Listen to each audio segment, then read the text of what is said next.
Greetings, fellow armchair Imagineers. Tiki here, And BlueDragonFive. and welcome to the show where we wax poetic about the movies we see on a month to month basis. It's time to crack open our Movie Memoirs! memoir. Yay! That very much had like a Kermit the Frog yay tinge to it. Yeah. All right. So, Dragon, it is June 2026. I honestly have no idea how you feel about a couple of these movies, one in particular that I'm very curious to get to. But before we get to the new releases, we have to talk about the news. Let me bring the banner up there. Sorry.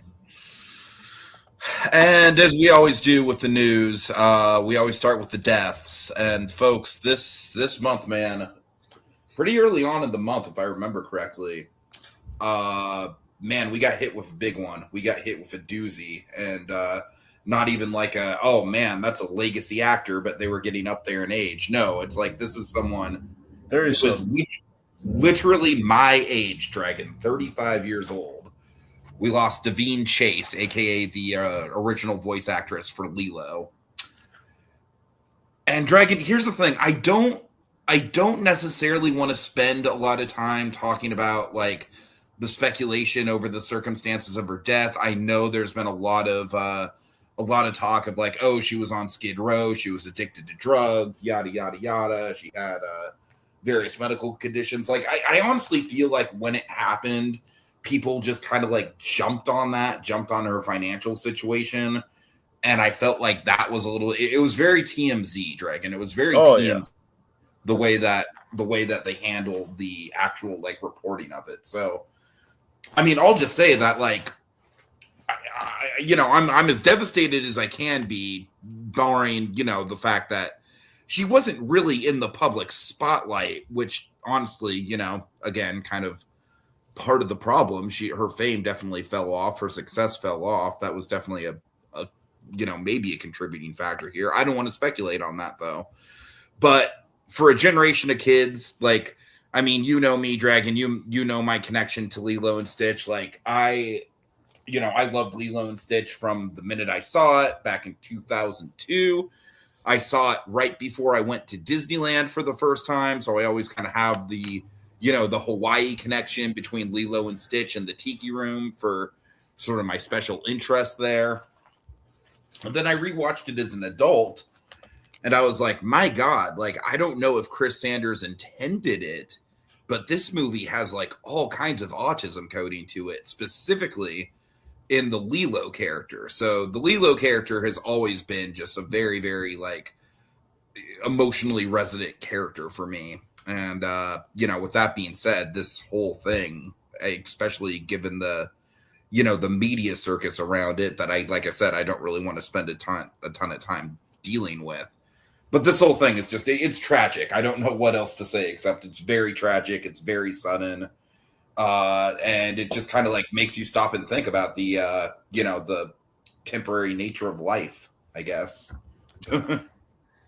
Yeah, so I mean, I don't think it's wrong to say that Davine Chase, it wasn't just like the original voice of Lilo. It was I mean, essentially with one exception. Now the other one, pretty much after the passing, she was like the definitive voice of Lilo throughout the TV series and the original film, and pretty much. So Dakota Fanning was just the sequel, right? Just the original. Yeah, Dakota Fanning was just the direct-to-video Lilo and Stitch 2. Okay. That was the only time, and of course now with the new short that they're doing, they have the actress from the movie doing the voice. Now I don't know how much of that is a timely thing or how much of that. I mean, I presume. That's the thing. Like we kind of learn. Now here's what I learned. Not dwelling on the circumstances, dwelling on like the fact of the matter is that she disappeared. Kind of like she walked out of Hollywood. She walked out of fame. Yeah. And I did not know of that. I just thought maybe it's been kind of like it had been a while. But yeah. So with that in mind, I mean, it might just probably been like, okay, well, logically, plus with her being in her 30s, they would find a different voice. So it's most likely what the case was. Regardless, I mean, Davine Chase, of course. Landmark performance as Lilo from Lilo and Stitch, but also like roughly the same year. I think there might have been years different. I always get the years screwed up on Spirited Away, but of course in Spirited Away, Shakira, Chihiro from Spirited Away. Just a wonderful performance there. I totally And forgot about that. well, yeah, that's the thing. Like it was either the same year, very narrow window because I'm pretty sure it plus was the same year, that's the thing because it's also like the year in 2002. which the Oscars work. So it's yeah. Anyway, I honestly want to say The Ring was also the same year, weirdly enough. well, that's the thing. So the Ring being the third of the trio of performances that she is very very much indelibly kind of linked to. Just she was and what really made her great as an actress and just made her that indelible just kind of spark to those films was she had a very natural she was a very natural and very talented actress, which is so hard to find with a young actress, which Disney really Chris Sanders really tapped into. Like they tried a little harder with Supergirl, but I digress. Anyway, so the point being, she really put soul into Lilo, and Lilo was very absolutely the heart of that movie. And what Sanders always kind of praised her for was she brought kind of this great kind of haunted kind of reality to her, and I think that absolutely came through. Like you sense there was a lonely kid there, and a kid who like It wasn't was well kind of enough a himself. like kind of a Judith Barcy energy, and obviously like what happened to her, very tragic. Not quite as tragic as Judith Barcy, but I do think that like history is going to kind of probably connect the two of them in that way because they were both just super super authentic child actresses, mostly voice actresses who probably took some of their own lingering mental health or trauma or whatever and incorporated it into the characters a little bit.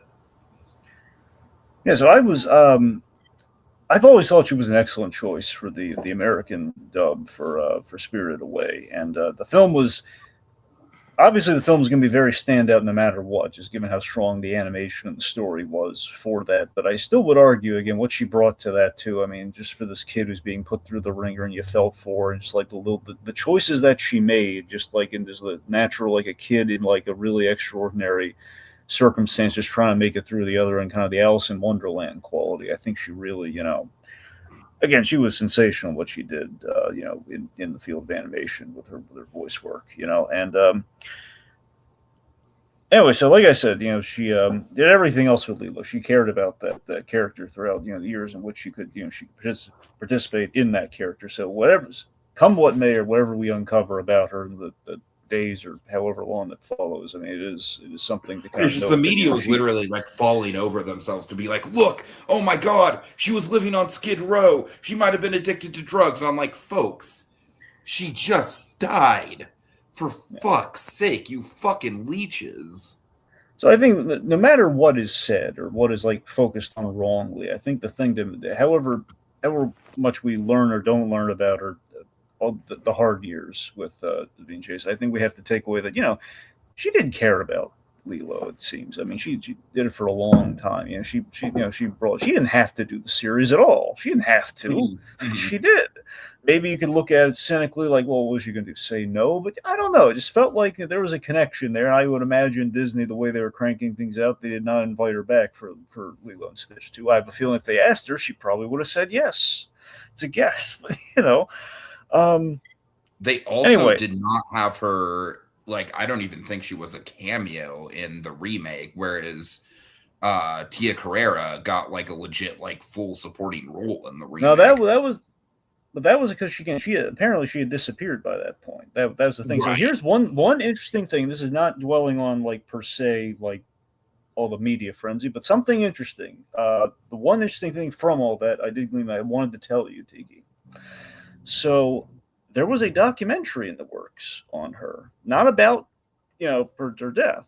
It was about so basically her agent. So the way the story went is she had a meeting with Rob Reiner and didn't go well. But basically, her agent lined her up meeting Rob Reiner, basically as kind of potential career paths and stuff, then ways to go, kind of a comeback kind of a thing, which Rob Reiner had done for many child stars. Sure. And basically, she walked out of the meeting and just missing, just like dropped under the radar, off the grid, and then everything that happened, happened.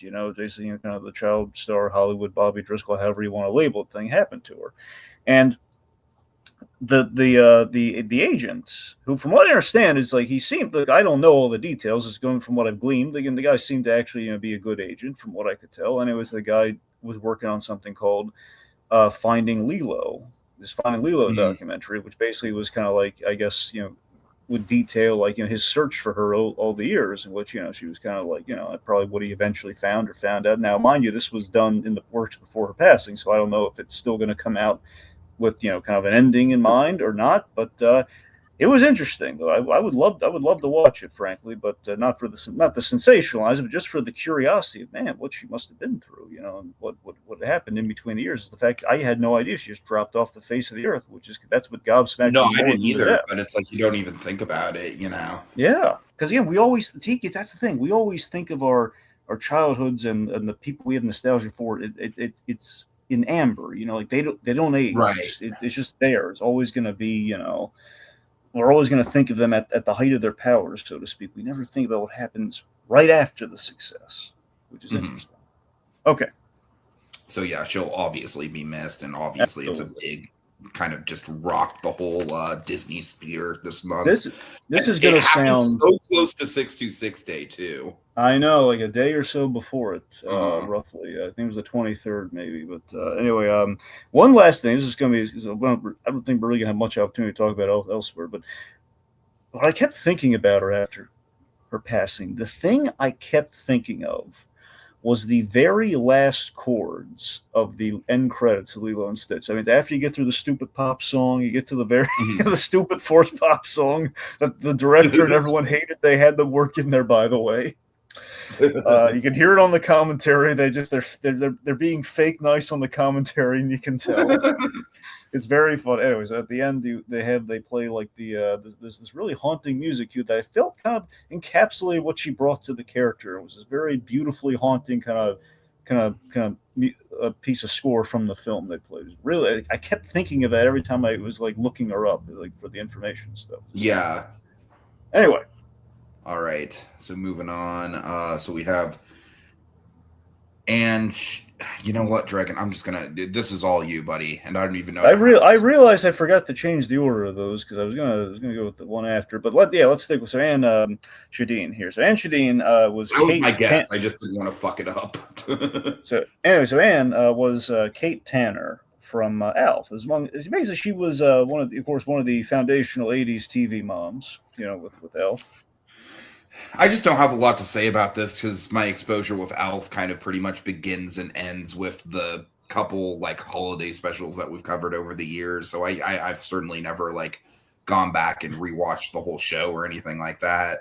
Like I know Alf more from Cartoon All Stars to the Rescue than his actual sitcom. Sadly, I mean, the main thing to note is that sadly the Alf caster they've just been dying off kind of sadly, and of course Benjamin Tanner, he's he the way he passed away, was very sad. So it's just kind of like we another one bites the dust kind of thing. It's sad.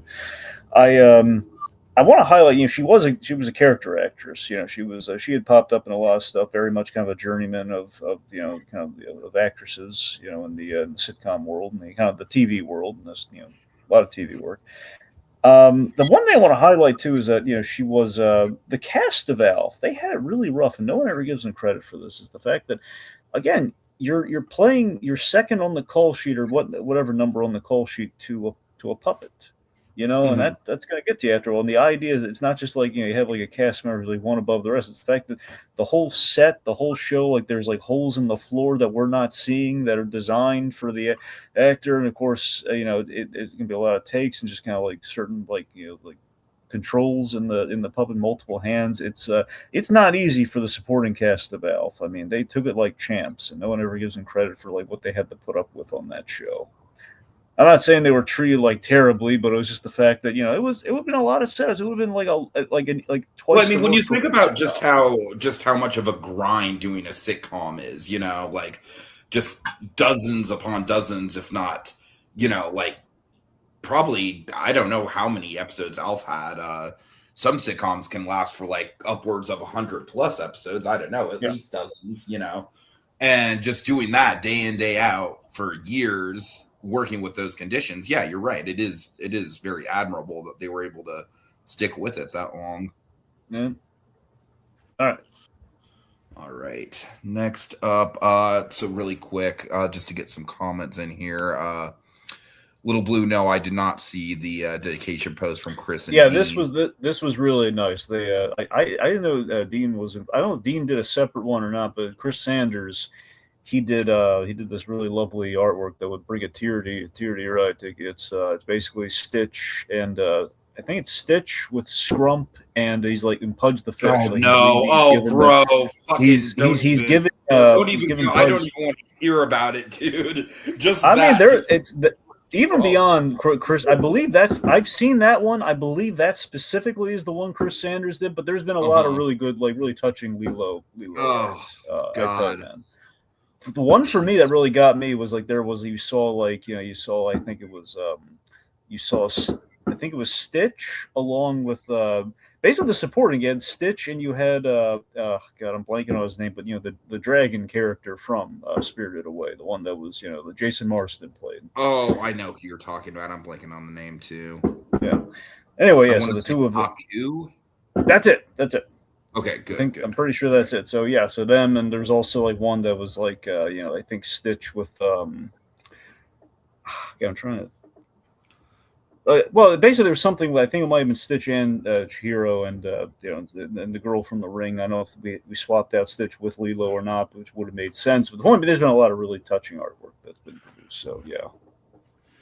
All right, and then just really quickly, Keeper Colby, aka Peregrine, he's saying my knowledge begins and ends with Alf eats cats.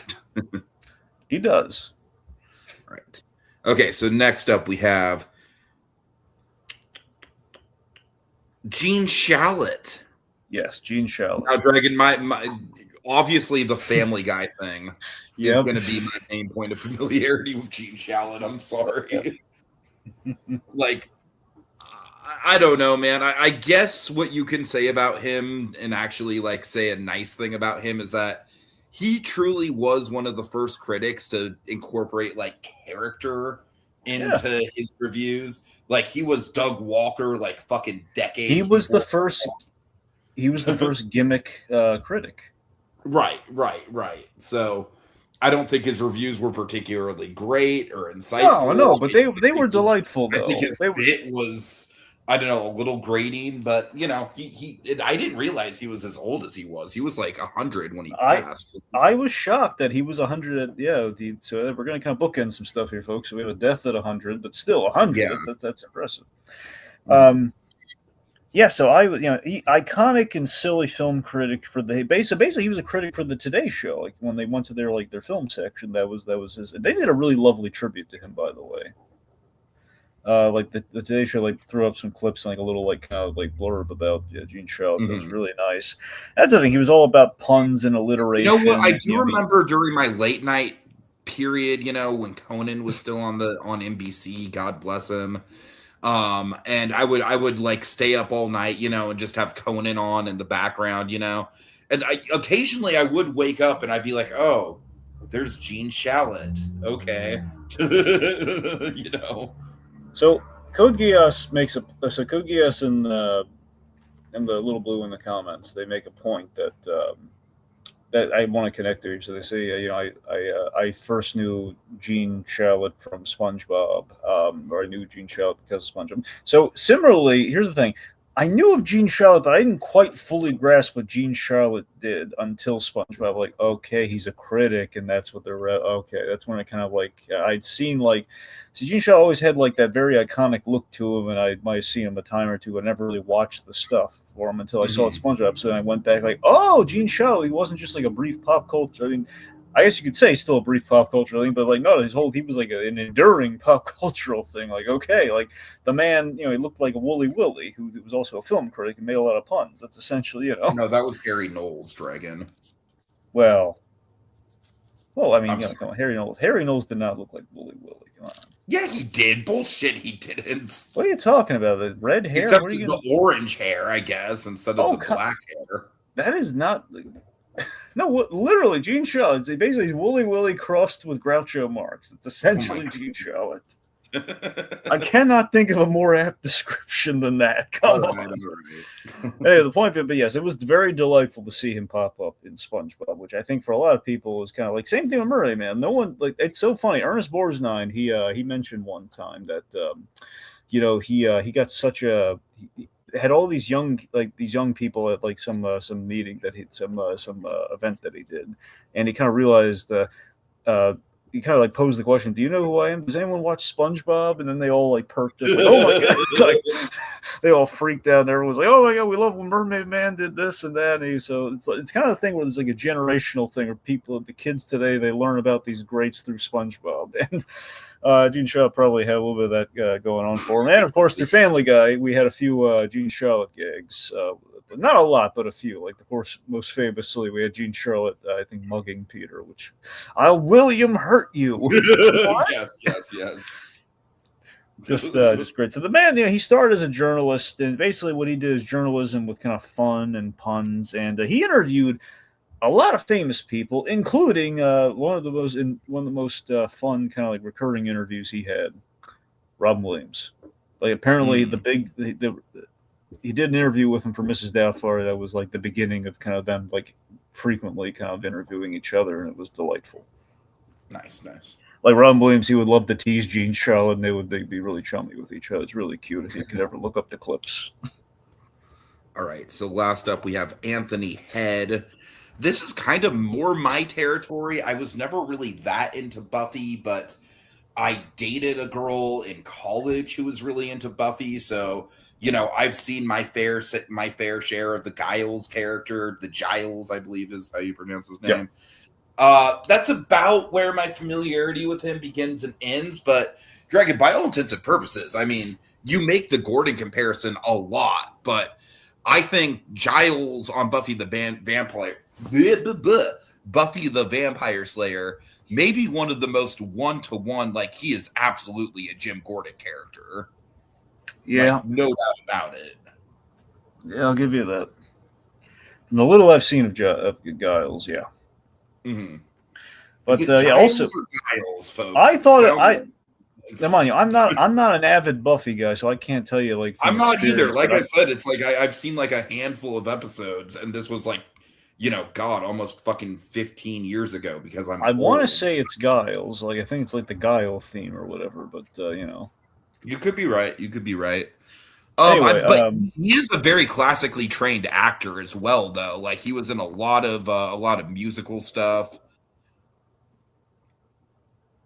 So the last thing that he did, one of the last things he did, Ted Lasso. He was he was the antagonist in Ted Lasso. I saw that he was in that. Yeah. So he was Rupert. He was like the big. Well, I can't even say big bad because Ted Lasso's whole thing is that everyone's kind of a nice guy deep down, and Anthony Head was like the only one who was like not as redeemable. He was the Rebecca's ex-husband. So anyway. Right. Oh, one last thing. Sorry, Anthony Head. He also. I've heard a lot of people make the Alfred comparison with him from Buffy, but that's just what I've heard. But it's. He actually played. Honestly, it's honestly kind of like a perfect hybrid between the two, I think. Yeah. So because it's an Alfred just as far as like he's definitely like the mentor figure to Buffy for sure. But I feel like functionally he's more like a Gordon as far as like he's got a more active role in the story than Alfred does. Does that make sense? No, it makes sense. I can buy that. Mm-hmm. Mm-hmm. So anyway, fun fact. He also played Alfred once, of course, in the string of really good. I remember talking about Gaslight, right? There you go. Yeah. Mm-hmm. Mm-hmm. You see, I retain them sometimes. All right. Anyways, okay. So now we're going to get into our usual movie news. These are going to go by pretty quickly. I think there's just kind of a lot of announcements. So yeah. All right. So Ridley Scott doing a Treasure Island movie with Hugh Jackman as Long John Silver.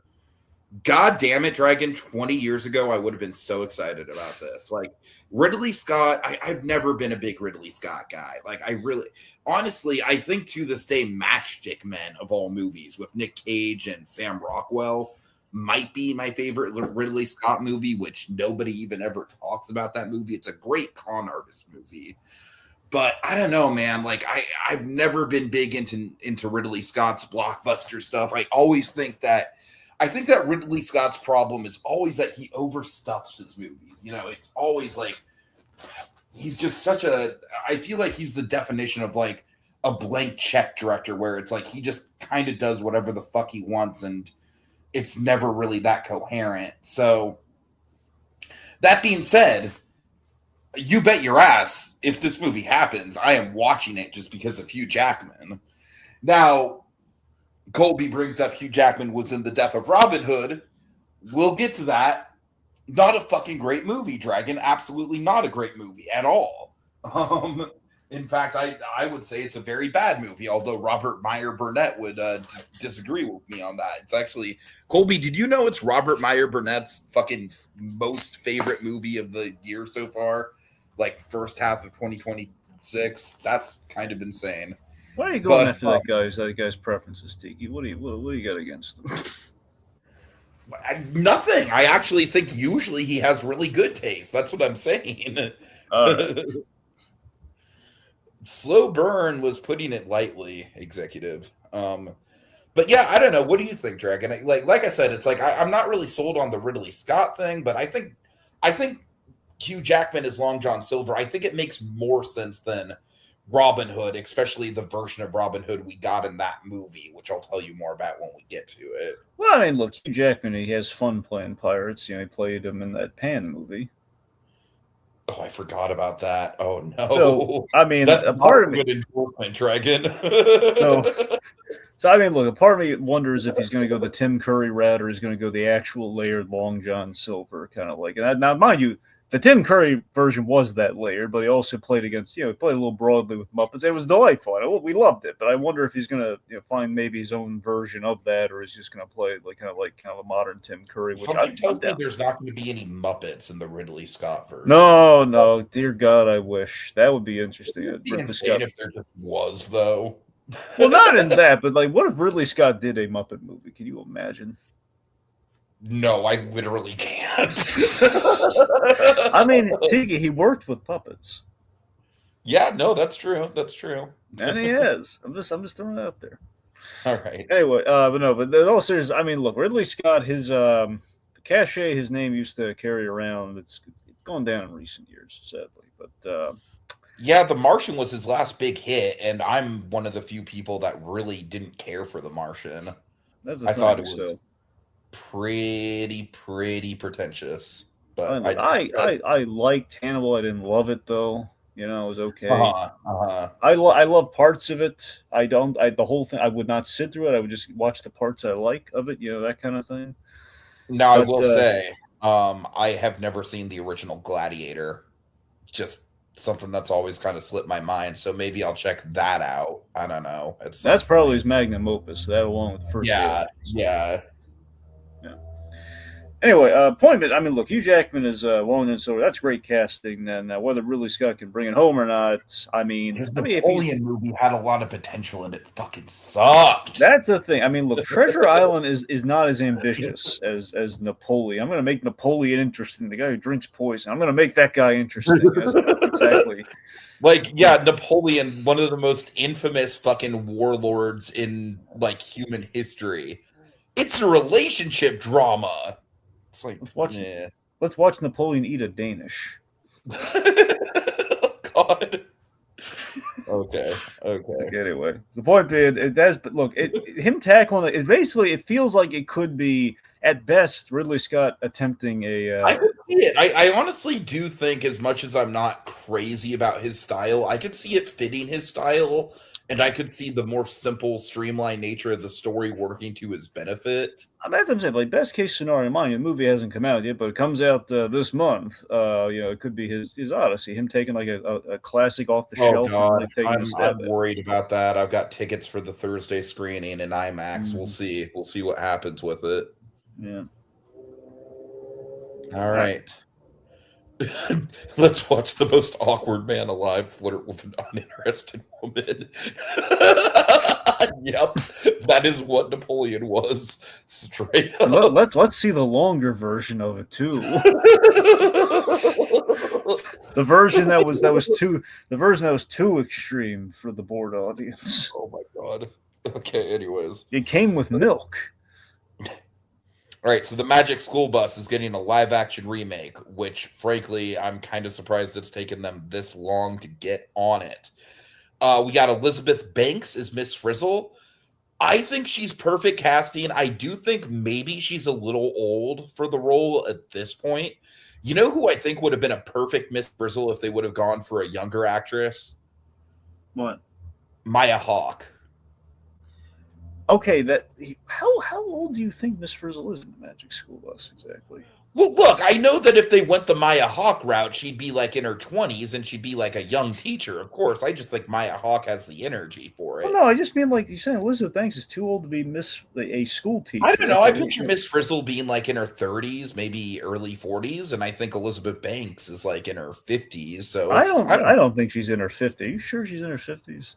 I mean, Dragon, she was in the Harry Potter movies like 20 years ago, my guy. Like, I don't. Even so, I mean, okay.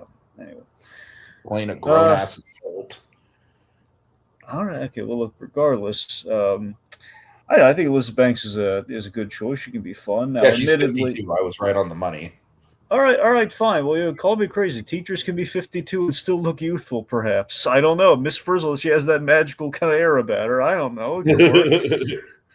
I mean, look, Maya Hawke, you're right. That'd be a solid pick. But that's the thing, though. You can, I think you can make Miss Frizzle work. With the age not being a factor, so long as they kind of have the energy to. And Kokias, I'm sorry. I'm sorry. I'm confusing Harry Potter with Hunger Games. My bad. That's what you meant. I thought for a second, because I know nothing of the Harry Potter franchise. I thought, like, I was confusing her with the Hunger Games, so I apologize for that. Okay, anyway, so one other thing to mention with this project is the Detective Pikachu guys working on it. I mean, he's not like a bad director. I just feel like that movie was kind of went in one ear out the other for me and for pop culture in general, frankly. I mean, I liked it. I liked it. I don't like Justice Smith as an actor, except for I Saw the TV Glow. That movie is like his fucking magnum opus performance. Other than that, I've never really liked anything he's been in. Okay, well, the good news is he can't hurt you anymore, Tiki. He's probably not going to be in the movie. So Justice Smith isn't real, Dragon. He's just a construct, Tiki. He's just a construct. But no, look, I have, like I'm saying, I think that guy has some good choices, and I think I think Elizabeth Banks could be one of those good choices for that movie. Again, so let's be honest, it's a thing we don't quite need, but if we're gonna revive anything, I mean, Magic School just makes everyone feel good. So Mm-hmm. Executive agrees with me about how forgettable it is. Hey, we got Claude in the comments. Always nice to see you, Claude. Hope you've been doing well. He says, I wonder who will be singing the Magic School Bus theme song for the movie. Ooh. Yeah, that's a good question. I don't know, dude. I'm not up on the current, like, popular female artists, so I could not even begin to speculate. Well, it's not a female artist that sings the Magic School Bus. Oh, you're right. It's not. The Magic School Bus. Okay, well, let me rephrase that. I'm not up on current artists in general. Dragon, I'm going to see a concert in August, and it's a band that's been around since like the 90s, and they're basically a bunch of old hippie dudes. Like, that's my music taste, all right? Either that or men in Hawaiian shirts playing accordions. Kogia says Detective Pikachu is significantly better than Endgame. Yeah, maybe. Dragon, Endgame has not aged well for me. Infinity War has aged fantastically. Endgame, not so much. Not so much. I mean, come on. Really, though, Detective Pikachu, the movie we're just putting down, better than Endgame. I think I'd rather watch Detective Pikachu than Endgame, and that's mostly factoring in the runtime. It's like, would I rather sit down and watch the 100-minute Detective Pikachu or the 3-hour Avengers Endgame? You know what I mean? Ooh, I could totally see Lin-Manuel Miranda doing the Magic School Bus song. That's a good pull, Claude. That's a good pull. Yeah. Okay, moving on. So Seth MacFarlane, one of your favorite people, Dragon, is doing Dungeon Crawler Carl series. Have you heard of this book series before this? No, but the premise sounds good. The premise sounds interesting. Yeah, so I read the first. It's a long series. Like as far as I know, there's like probably close to a dozen books, if not more. So it's a very ongoing series. I read the first book for book club back probably about a year or so ago. I liked it. I didn't love it, but basically the idea of it is that it's essentially the main character is like he is a combat veteran because he was in, I believe, the Iraq War back in the day. But other than that, he's just kind of an average Joe. And then one day the world just fucking ends and he just gets thrust into this post-apocalypse wasteland. There's a cat involved. And like I said, Dragon, I forget the exact mechanics of why the cat can suddenly talk after the apocalypse.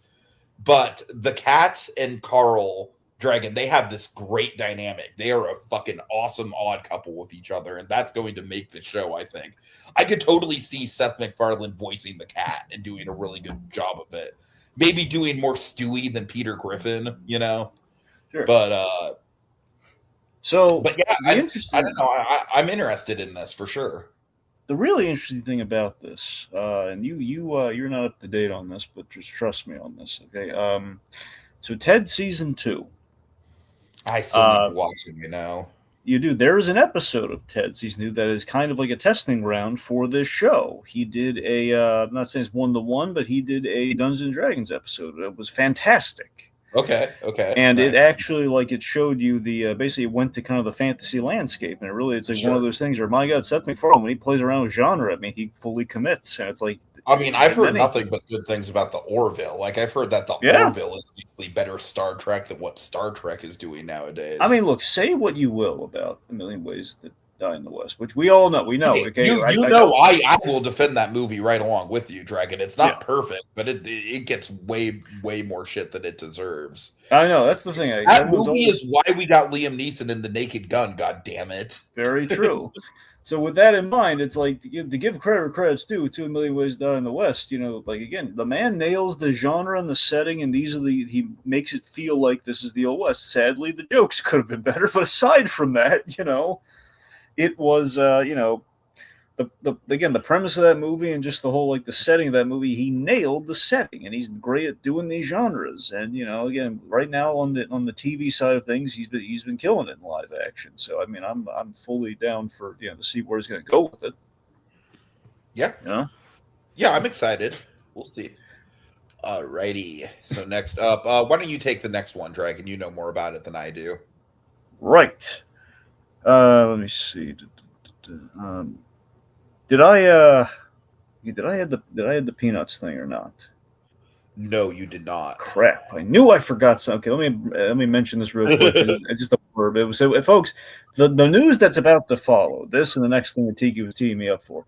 So Annecy, I believe Annecy happened. It was Annecy, right? Mm-hmm. Yeah, the Annecy, basically the animation convention, which they announced a whole bunch of animated projects and stuff. We're going to go through some of those headlines now. One of those headlines was the new Peanuts movie. It's called Snoopy Unleashed, and if I remember the premise correctly, it's hopefully I have my city right here. Basically, Snoopy runs away, and he runs away in New York, and the Peanuts are following him there. Okay. Yeah, man. That sounds like. I don't like the idea of the Peanuts being in New York, dude. I could look. There's a chance it could be San Francisco, but I really think it's New York. I mean, they're going even to a still. city. San Francisco would fit the vibe a little better, but I just don't like the idea of them being a big. It'd be like Ed and Eddie going to the big city. You know, I just don't think it would work. I don't know. I don't know what. Regardless, though, it's a. No, that being said, I'm gonna watch this for sure. Like any Peanuts, I'm gonna check out, especially if it's theatrically released, which I hope it is. Now, it seems to be in the style that I don't know how we. Here's the thing. So the stuff that Apple had been doing with the Peanuts up to this point was 2D and was on a small screen. It was very well executed. As you and I, we did Franklin, right? I'm sorry, we did what? Sorry. Welcome back, Franklin. You and I both discussed that, right? Oh yeah, of course we did that for Black History Heroes. Yeah, that's what I'm saying. I want to make sure you were on the on there. No, that was really good, okay. really solid. Yeah, That's what I'm saying. So that's the caliber which they've been working on. Now, bear in mind, there was a whole rights thing with the Peanuts lately. Now, I don't know what that means for projects in development like this. I assume the Scholes family is involved. I don't know if it's the Apple TV crew or not, because I think they really know what they're doing with the Peanuts. And obviously, the last time the Scholes family was involved in the Peanuts theatrically, it worked wonders. And from what I can tell from the production art and everything, it seems to be in that style that the Peanuts movie was in. With kind of the CG rounded Schultz design work, which looks great. It's not exactly what Apple has been doing, so that's why I have no idea if this is like the whole Sony. I think Sony, if memory serves, Sony bought the rights to the Peanuts, or at least some percentage of the rights to the Peanuts. So it's not all encompassing, but I can't speak with autonomy on that, because they never really clearly lined out who owns what with the Peanuts. And there has been new Apple TV stuff. that might be one of the most like I do not respect that opinion, my friend. He says the Peanuts movie is mid. Yeah, that's we don't co-sign that. No. Well, that's the thing. So the executive judge says, they set up some deal with Apple. Does he mean Inc. or I don't know what that means. If I remember correctly, Dragon. Yeah. No, that's literally what it means. Okay. I thought you were saying you were about to say so. If I remember correctly. No. Okay, well, I think so. They have a deal with Apple, but I don't know if the Sony thing complicates that deal with Apple. That is the question. But yeah, right now we can go on a whole rant about the companies and the services and everything, because Samurai Jack is now gone. But we're not going to dwell on that right now. We don't have time to unpack that right now. No, we don't. But it's very upsetting. But this is just more of like, we don't know where the lines are drawn anymore. Point being, it still looks promising and probably has the Scholes children working on it. So that's good. Okay. Next, DC. So we had some DC stuff announced. Now, a lot of this is stuff we already knew was in the works, like the Jessica Cruz, My Adventures with Green Lantern show, and obviously My Adventures is happening already. So beyond kind of the stuff that we already know, two things were announced there, one of which is really exciting.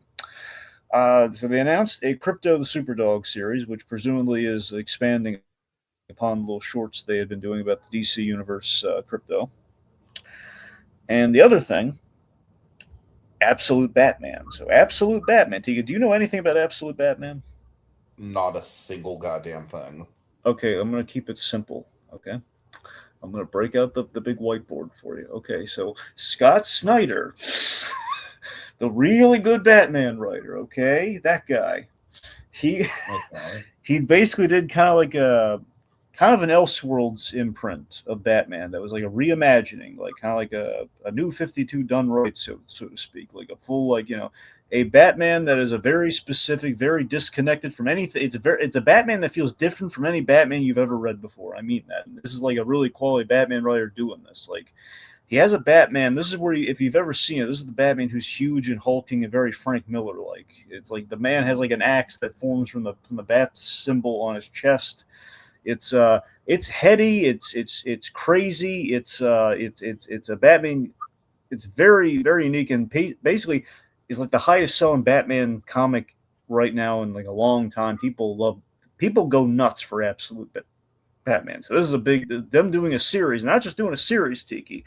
Scott Snyder show running this along with the artist who is like producing. That's actually really big. So that's the thing. So James Gunn, you don't know, like Scott Snyder is one of the few like modern Batman people, like as far as comics that even I follow and I respect. So, and I am I'm very kind of disengaged with the comics. So yeah, that is cool. That is definitely big news with Snyder for sure. So Snyder show running this is interesting. You got to remember too, this is stuff that is old news, but like the Mr. Miracle thing, the Mr. Miracle animated show, which I'm very much looking forward to. Tom King is show running that. So James Gunn's putting the comics creators and the comic writers on the shows, which is a really good move. So at least in theory. I mean, we'll see how it is in practice, but I love the idea of that. And here's the catch. Here's the really interesting thing about this thing. It's going to be in CG.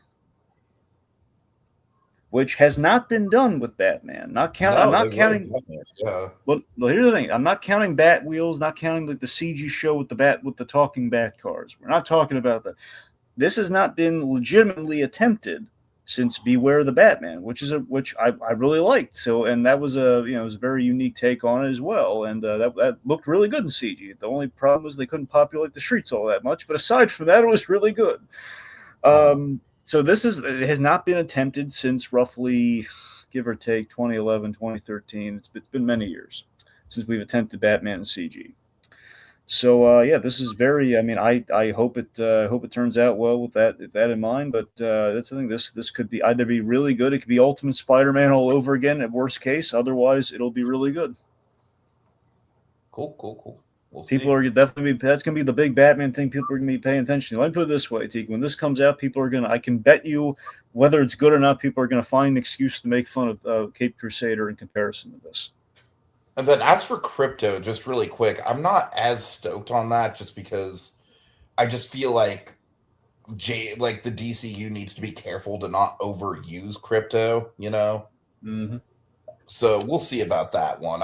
That one seems like it could just potentially be filler, but we'll see. Yeah. All right.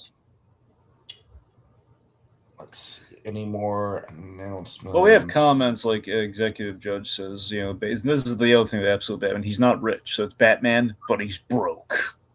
That's an interesting, twist right there for sure. Yeah. All right. Okay. So moving on, we got a ton of trailers, Dragon. Let's speed round this as much as we can. Oh, wait. Well, we had one other thing. I don't have it in front of me, D, so I don't. Did it put the Gendy thing on there, or did the message not send it? No, I'm sorry. You're right. You did, because you skipped over the Gendy thing to get to the Batman stuff. Ah, I see. All right. Okay, so one last thing. Gendy Tartakovsky has some projects announced. Two biggies just to highlight here. Conan the Barbarian. Thinkers recently, though, right? He's what? He wasn't that fucking Fixed Netflix show his or the Netflix movie? Or was that McCracken? No. Okay, so Fixed was Gendy's, and it was a movie, and it was terrible. Yeah, that's what I'm saying. So it's like, excuse me if I'm not over the moon excited about a. But you haven't watched. On the other hand, though, again, since then, and in conjunction, while he was working on that, he was also doing Primal, which still is really good. And you still have. I know, and I need to catch up with Primal, dude. Primal's one of the big things on my watch list. I really need to catch up on. In Gendy's defense, okay, Fixed was like an ambitious project he kind of had on the back burner, which the studios told him no, was more of a victory that, hey, it saw the light of day. Unfortunately, it saw the light of day. So he's entitled, I think, with all the joy the man's brought us, he's entitled to a miss, and we shouldn't hold it against him till the end of time, I mean, that is very fair. You're right about that. So we did one stinker, okay? One legit stinker. I don't think we got a miss out of the system, I guess. Okay, but you see my point. Okay, throwing fucking strays at Supergirl. Okay, so Gendy here, he had two projects that both sound a lot more exciting than Fixed did. So, hey guys, it's animals, but they fuck. Okay. That's where that show begins and ends, or the movie, or whatever the hell it was. Okay, so Conan the Barbarian. Now, this is a big deal because Gendy is a lifelong Conan the Barbarian fan, and even Primal and Samurai Jack. I almost feel like this could take place in the same universe as something like Primal, just obviously in a different time period. Everyone has joked that might fit so well. Everyone has joked that might be what the design is. I don't think it is, but it's a fun thought. Mm-hmm. But so Conan the Barbarian is like a wish list thing he's always had ever since he did Samurai Jack. So that's kind of a big deal that he finally. Now, mind you, I think rights-wise they can't reference the movie Conan, but it's going to be more. I was going to say, I guess we're never going to get that King Conan movie with Schwarzenegger. Yeah, ever. So this is going to be kind of the. I last I heard it was in development, but I don't trust it. Well, I mean, to be fair, Masters of the Universe was in the works forever, and we did finally get that. And hey, it actually turned out good. So well, there you go. So maybe King Conan will happen. I've heard active development on it, but I don't trust it.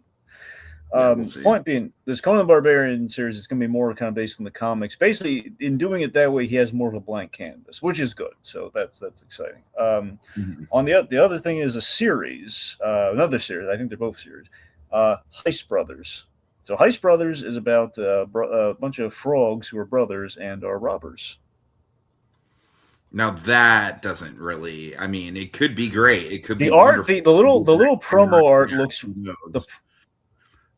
the promotional art looks kind of funny. It looks like really like an Okay. intense heist situation with these. It looks like kind of classic Gendy comedy, like Power, like when he directed episodes of Powerpuff Girls and just kind of Dexter's Lab kind of humor, Yeah, I like mean, fingers look, we could crossed. use another good comedy from him. Like that's true. Like, and the premise does kind of low key sound like a classic Cartoon Network type show. So I don't know. Like I said, you never know. Like I wasn't being facetious when I said it could be awesome. Like Yeah. the premise doesn't really interest me all that much, but hey, if I hear good things about it, I'll check it out. So that one it looks interesting, but Conan seems like a lock. Heist Brothers seems like that's more of intrigue of like, oh boy, I wonder what Gendy's got up his sleeve for this one. But again, it's animals, so hopefully. Now, mind you, I imagine Adult Swim is bankrolling both of these, given his success with Primal. So, Heist Brothers could be an edgy comedy. I just hope it is not like it's not like fixed, but They're frogs and they fuck. I mean that could be an element, but I don't think it'll. Again, I'm hoping. Basically, let me put it this way: if I think it can be like Michael Mann's Heat, but funny. That's kind of what I'm Right. thinking maybe with it. Just kind of like a heist comedy kind of thing. Like these bumbling brothers are trying to steal things all the time. That's kind of the gist that I get from it. It's based on the art and it's based on kind of the vague premise. That's what I'm hoping for. I'm just hoping it's funny. It might be a little raunchy, like not raunchy, but like adult in that they can get away with like more. Anyways, I'm just going to point being, yay for Gendy. All right, trailers. I'm sorry. I don't mean to rush you, Dre. It's just this is like one of the longest we've gone on news for a while, so we need to speed run this stuff. Okay, Shrek 5. Look, I honestly obviously there's some gags. Like I hate the fucking gingerbread gag with the gumdrop butt. Not buttons, just butt. I hate that. I fucking kill it with fire. I hate it. I don't like Donkey's new design. That being said, I'm really trying to hold out hope here that this is just a bad trailer, Dragon. I really, really am. I want this to be good, man. I feel like the recipe is honestly, it's kind of one of those things. Much like it very much reminds me of Scary Movie, Dragon. And I know you're not a Scary Movie guy. I'll talk about Scary Movie. Like that did not work out. But the thing with Scary Movie was I was holding out hope because there's a lot that's been done in the horror movie genre that is ripe for satire since the last Scary Movie came out. And I feel the same way about Shrek with Disney. There's so much Disney stuff that Shrek can lampoon. And I don't know, man. I mean, some of it does look legitimately kind of interesting. I think the idea of them going to a big city within the Shrek universe is kind of an interesting concept. So I don't outright I hate elements of the trailer for sure. I hate all the elements of the trailer that everyone else hates, but I'm still trying to be cautiously if not optimistic, just I do really hope that it is good. I'm rooting for this to actually be a surprise.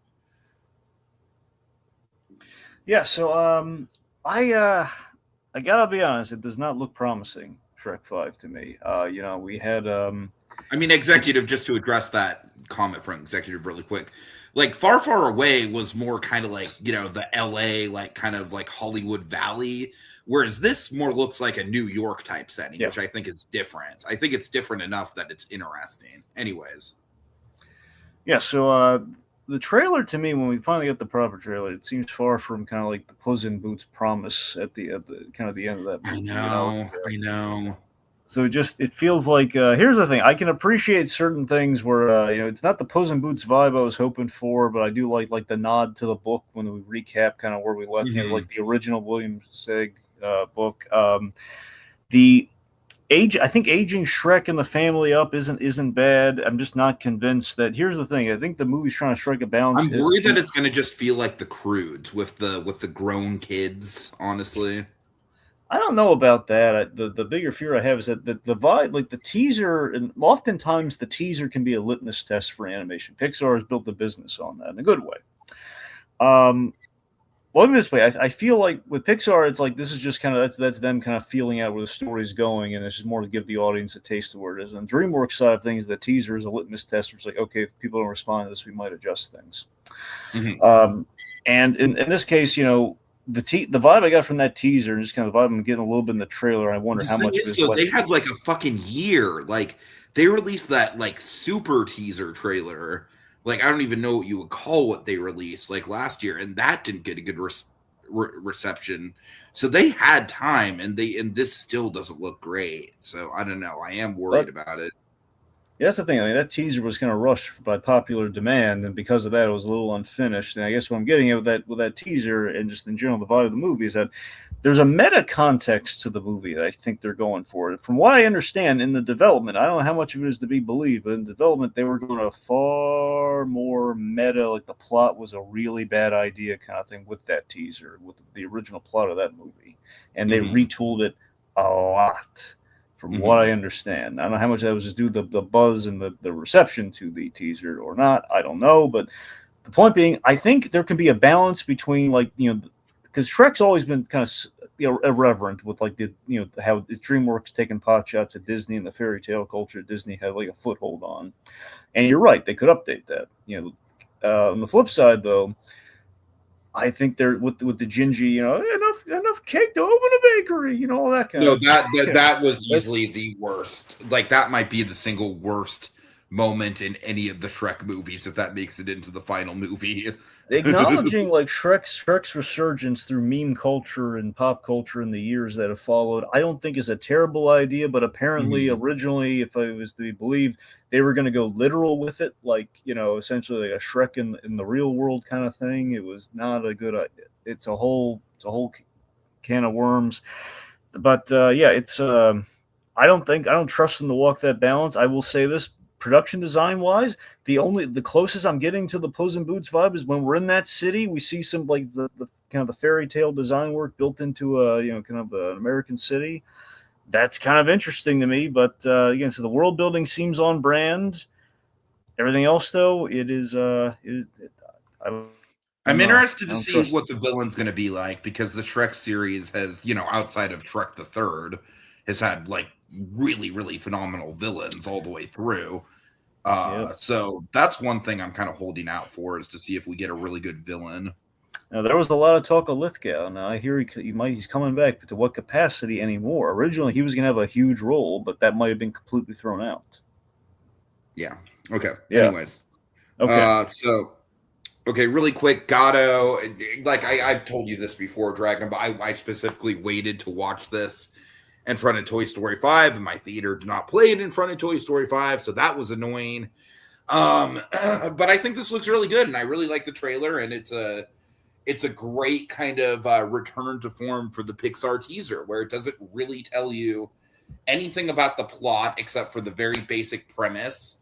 And the animation looks gorgeous. Colby says he's stoked for Gatto. Indeed. So, yep, I'm for sure. I'm sold on Gatto. I had the same thing where I saw Toy Story in IMAX, and yet no Gatto trailer. Teaser. So I love Enrico Casarosa. I love Luca. I love Luna. I love everything this man touches. I have a bit of a back. That was him. Oh, that makes me even more excited. So that's the thing. So this is set in Italy and everything. So this is very much, the 2D, 3D kind of blending effect. So everyone's really excited about this one, because this is the closest they've ever gotten to realizing, like, the art of kind of like production, like pastel kind of look into like the final product. The closest they've ever gotten to that. Here, I will say this. I have the fear in the back of my mind with this. It's not. I want to be clear. I think the movie's still gonna be good regardless. But it's just from terms of like the way in which they're releasing the movies. I'm getting a fear that Pixar may be doing too many, anthropomorphic, animal movies like back to back, because we had Hoppers and we're getting this. You know, I just don't want them to lean on it like a crutch, like the animal movies. You know, but then again, this is a really good premise. Fair, I think Hoppers is like its own thing. Like Hoppers had a big identity outside of just being a talking animal movie. It did. That's why I'm not paralyzed with fear over that. I'm just saying it's something they should be careful. And this also has like a unique identity where it's essentially a mob movie with cats. You know. Yeah. So. Now I think there is going to be a human element, but it's going to be it's going to be mostly with the cats though. So that's the thing. So it's the mob with cats. Can you imagine if they did a movie about the cats musical in this style? That would be funny, but would be good. Yeah. Anyways, I mean, the gag humor seems on point. It's funny. I love the music choice. It's great. Also, Mark Ruffalo is our lead character. Nice. Okay. Text. I am not sold on this one, dude. This movie looks like a fucking mess. I mean, let me just really quick address some of the concerns I have for it. I like parts of the world building look interesting enough, but parts of it are just like, oh, it's Shrek. It's like a fucking fairy tale world. Definitely a lot of Owl House vibes when it comes to the basic plot, which I'm worried about. I do not like the main character so far. The main character is just radiating like the fucking, the quirky Disney heroine. Like Disney is just not doing enough to distinguish their main characters. It could be great. It really could be. I keep saying that because I really think this could be an issue where it's a trailer that's just not really doing it for me. But I don't know, man. Walt Disney Animation Studios, like Pixar's been on an upswing, but Walt Disney Animation Studios, I kind of feel like we're living in a time now where one of them has to sink so the other can swim. You know what I mean? Yeah, that's definitely the vibe I'm getting there. Hex did not look good. It did not look promising. It looked kind of like Diet Coke DreamWorks. I was not. Yeah. Basically, Diet Coke DreamWorks was more of a pedigree. That's basically about it. It's like Disney. Basically, they're going off what the Disney logo will give you in terms of like, this will be something for the kids. But is it really something the kids want to watch? Though? It's like, but it's like I just feel like this is going to be just yet another like Strange World where people just don't give a shit about it. I mean, Strange World was better than people gave it credit for, but by that same token, though, it did not have much impact. It was not. Yeah, it's Yeah. Anyway, also, we have some comments. Executive Judge says, "Didn't you say you don't do premium for it because of the expensive?" I mean, look, when we get to Toy Story, it made a very it was kind of a weird happenstance thing. Hoppers and Toy Story believe somehow because I needed the specific showtime, and I feel like if you're gonna go for IMAX, animation is a pretty safe bet. That's the thing, because usually I don't do the IMAX because of the expense. It was a thing where usually my friends are the ones who I would consider IMAX, but often it's like a thing where they're also kind of on a budget, and I don't want to like say, hey, let's do the most expensive version of the of the thing. But it was like kind of a thing where Hoppers ended up being that, because it was the only showtime available, and we want to do an early feature for Toy Story 5, and so by happenstance, like we ended up like serendipity strikes again. I've seen both Pixar movies on IMAX, which is a treat for me. So okay. Anyway. Okay, let's see. So yeah, next trailer. Nightfall trilogy. This this is an anticipated one for me. I mean, what I took from it is it definitely looks like the animation is getting a big like this legitimately looks like it's got some high production value to it.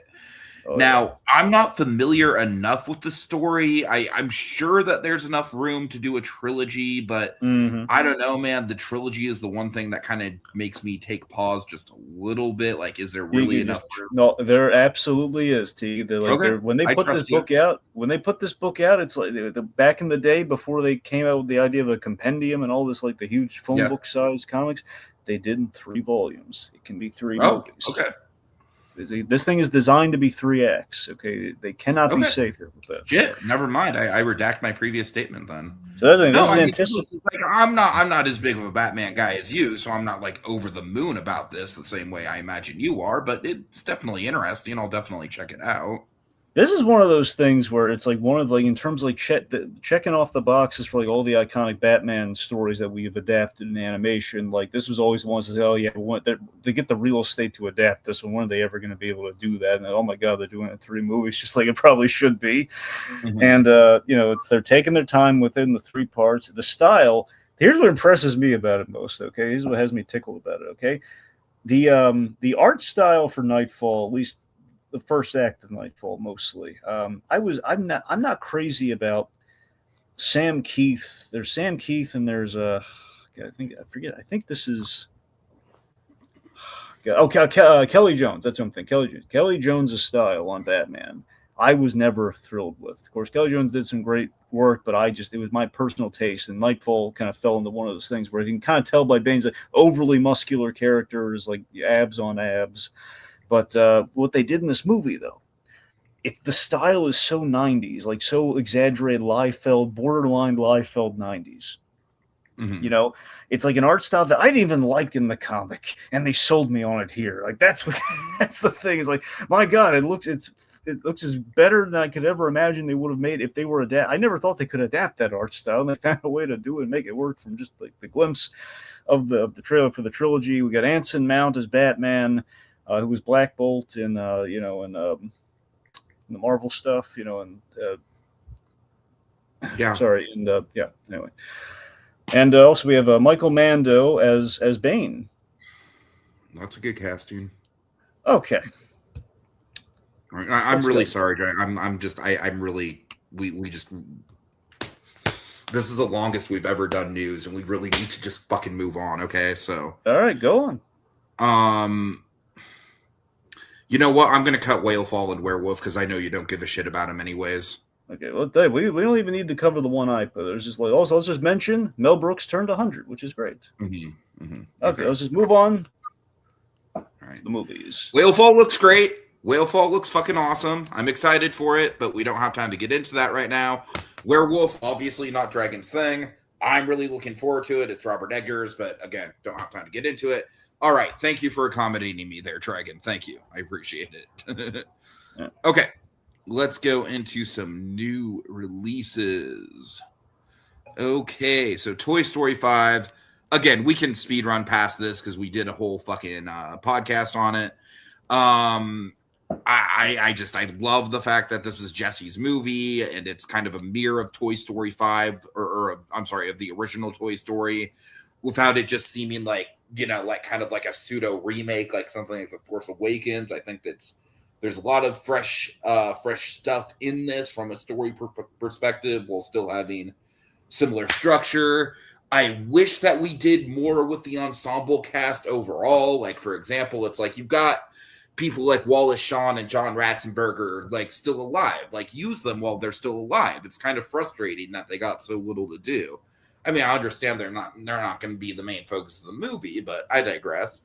But that's really about it. That's really my only nitpick. I love the stuff with the Buzz Lightyears, the army of Buzz Lightyears. I thought that was super well done. Obviously, the Jesse stuff with Emily is just freaking Pixar at their best.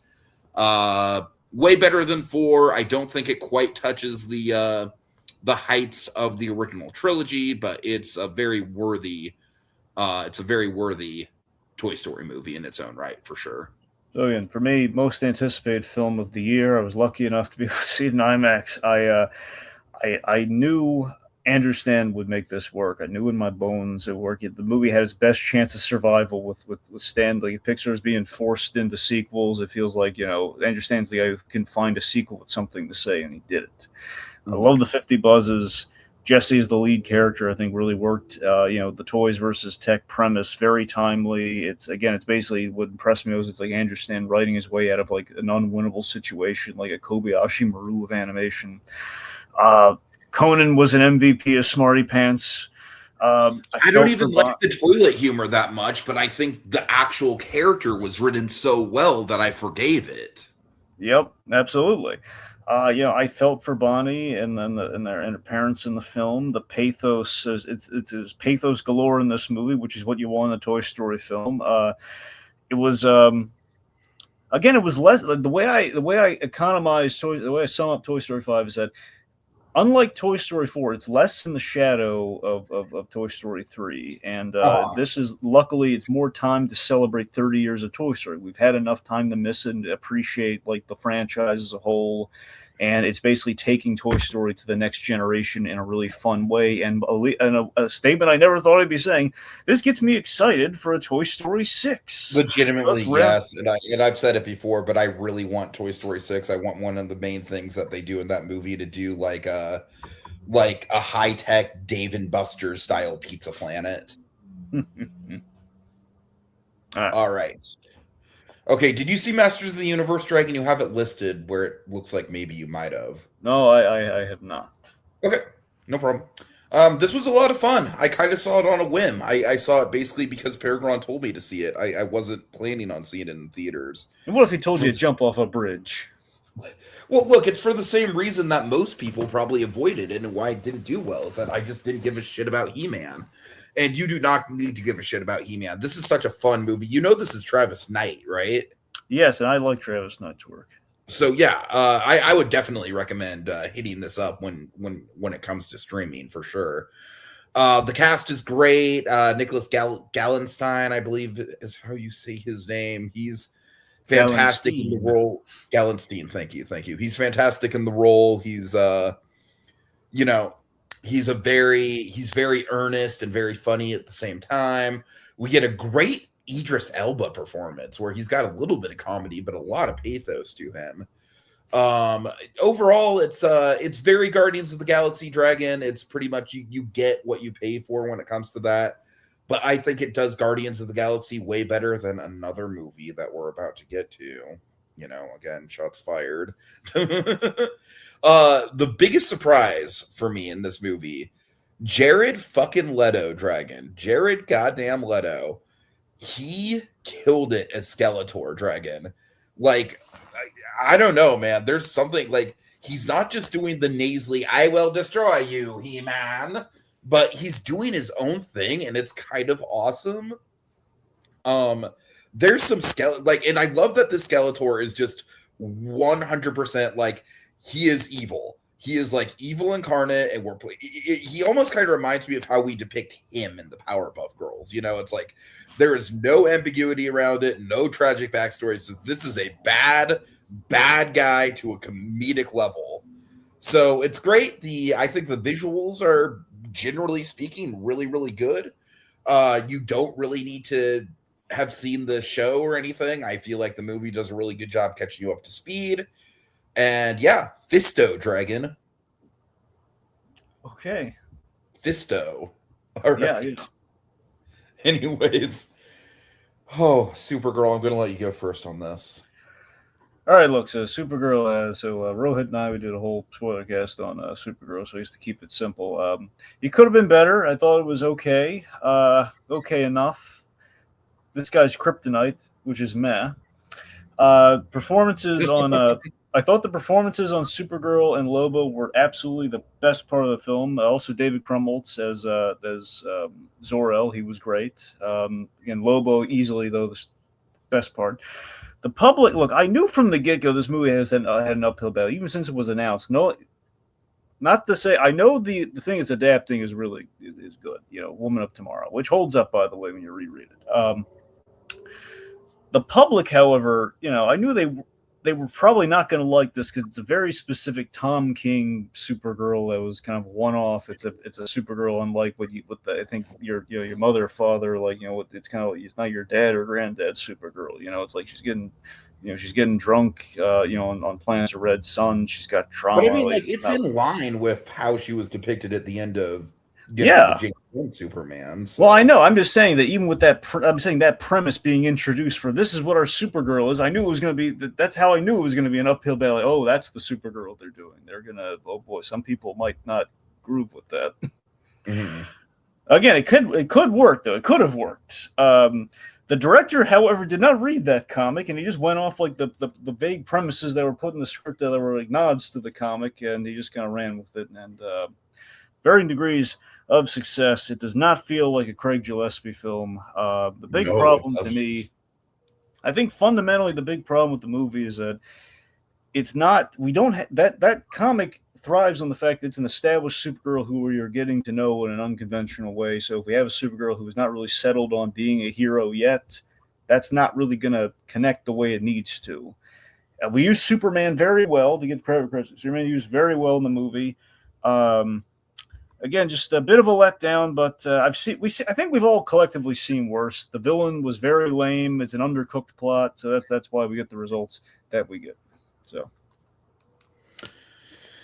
oh boy, I kind of hated this movie. Honestly, yeah. I'm shocked. Let me get the fainting couch. You didn't like this. Oh my goodness. Let me make it clear. I really like Millie Alcock in this role, dude. I really want to see more of her. I'm rooting for her to do well in other movies. It is not her fault. I like Jason Momoa as Lobo. I just think that Lobo, it's one of those characters where, unfortunately, like, if you edited him out of the movie, not much would change. Like, he just doesn't really have that much of an impact. He's fun when he's on screen, for sure.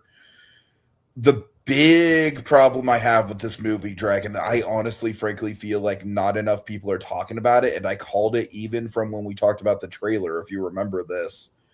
The Ruthie character. Holy fuck, that character drives this movie down so fucking hard, dude. Okay, here's my thing with it, is that I just do not think that this fucking poor 15-year-old girl is doing a good job. I just don't. She is just entirely unconvincing, and she's got this like kind of Shakespearean like Dragon. You're giving her Haley Steinfeld from True Grit. Like, that's obviously the inspiration. I know for a fact that's the inspiration for the graphic novel this is based on. And if you're gonna go that route with a kid character, you need to fucking find someone who's just gonna fucking bring it, dude. And she just doesn't. She's just like, oh my God, I'm bland. I want to get revenge. Like, she has no capacity to actually exact that revenge because she's completely useless. She's useless. And every action scene, she just fucking hangs out with this Dragon did the her mouth hangs open like a fucking dumbass in every action scene. Did you notice that at all? No, I didn't notice that. It was driving me crazy. It was driving me fucking crazy. I'm the only one I've seen pointed out. It's like she looks like a toddler. Like, Dragon, I like when I saw the trailer, I related it to like America Chavez from Multiverse of Madness, and I'm not crazy about that character either, but at least America was better. America was better than she was absolutely better than this. Absolutely, without a doubt. Yeah. So, fuck, man. Like, this did nothing for me, dude. It was a bummer. And you know what? Like, again, there's good, like, the practical effects, Dragon, like, legitimately, I thought there were better practical effects in this movie with some of the creature designs than there were in Mando and Grogu, which also had really good practical effects. The thing is, once we get into the actual action, the action looks like shit. I mean, and also, I just got to point it out, Dragon, that Jimmy Eat World needle drop at the end, the middle, like the girl band version of the middle. You know the song I'm talking about? Yeah, I think so. It takes some time, little girl, you're in the middle of the ride. Fucking just god-awful needle drop. Absolutely god-awful. It just, yeah. You know, I like David Cornswell was great. I like Millie Alcock. I like the stuff that we get on Krypton. The little stuff that we get on Krypton is great. It's just the core True Grit style thing that this movie is focused on is just not it, man. And like I said, I knew from the trailers. I could just tell from the trailers, like, this girl is going to be a dead weight on this movie, and that's exactly what happened. So, yeah, it's unfortunate. All right. And then you bench Crypto, and obviously that's a plot motivation, but still they put so much into the, like, it bothers me that we don't really get any of her actual bond with Crypto in the flashbacks, as much as I do like some of the Krypton stuff. You want to hear Like, something funny with Crypto? what? So in the book, the thing with Crypto was Oh, I that know what you're gonna say. there was like an epic reveal that it was like, Yeah. oh, Crypto's fine. The whole, it was just, that was a lie, so I can just have an excuse to accompany you during this whole journey. So You know basically, what's funny, Dragon? I was literally like, I was so bored watching this movie that I literally just started looking up the plot synopsis on Wikipedia just to see how much more I had left, and I saw the, like, oh, Supergirl kills the villain. That's not going to go over well. Like, the internet's not going to be happy about that. I don't think the internet cared this time. I know. I don't know, man. It's such, and the villain is just like, I would describe the villain as like a reject of Battlefield Earth. Oh yeah, And that's not good. That's really not good. Yeah, it's a shame. It's a shame. Like, Craig Gillespie, man, I was holding out hope from this movie basically until I started seeing the reviews, just because of Gillespie. He's usually much better than this. Like, even his biggest studio film before this, Cruella, I thought was way better than this. And that Cruella still felt like a Craig Gillespie movie, right? I'm sorry, which one felt like a Craig Gillespie movie? Cruella. Yeah, no, it did. It absolutely felt like a Gillespie film. Yeah. So yeah, it's unfortunate. All right, next up. Oh God. Disclosure Day. This was a big disappointment, Dragon. Mm. So every time I put a Spielberg movie as my number one most anticipated of the year, I should just stop doing that. I should just, because the last time I did that was Ready Player One, and I don't think this movie's as bad as Ready Player One, but I also don't think it's as memorable as Ready Player One. I think this is going to be like just one of those in one ear, out the other. Because the problem with this movie, Dragon, is that it's so generic. It is so, like, you have seen literally everything in this movie before with other Spielberg projects. Like, one of the big things I really don't like about it is that the whole movie is basically just one big chase scene. And also, folks in the comments, look, like, the movies are subjective. I'm glad that you liked it, Executive. You know, I'm not, when I'm talking bad about a movie that you liked, don't think that I'm talking bad about you. I feel like I don't have to say that, but, you know. Oh, well, I mean, if you went to the Q&A with Spielberg and Blunt, yeah, you're going to be more inclined to like it. That makes sense. I mean, there's a couple elements, like there's a good there's a good chase scene involving a train that was really good, classic Spielberg. I thought the John Williams score was really good. Like, obviously, fucking water is wet, you know. Cinematography is good, but yet again, water is wet. I actually thought that oh God, I'm blanking. Colin Firth? Yes, thank you. For some reason, I wanted to say Clive Owen, but I knew that wasn't it. Colin Firth was good. He was a good villain. And I think the decision that he makes at the end of the movie, where he just kind of sits down and accepts what's going on, I think people are giving that too much crap. I actually think it kind of makes sense with its character. But man, this movie is both too simple, because it's basically like one big it's one big chase scene, but it's also way too convoluted because they've got all this alien tech that they barely explain. They've got all the, like, there's this really convoluted backstory with Josh O'Connor and Emily Blunt that is just way too convoluted for its own good.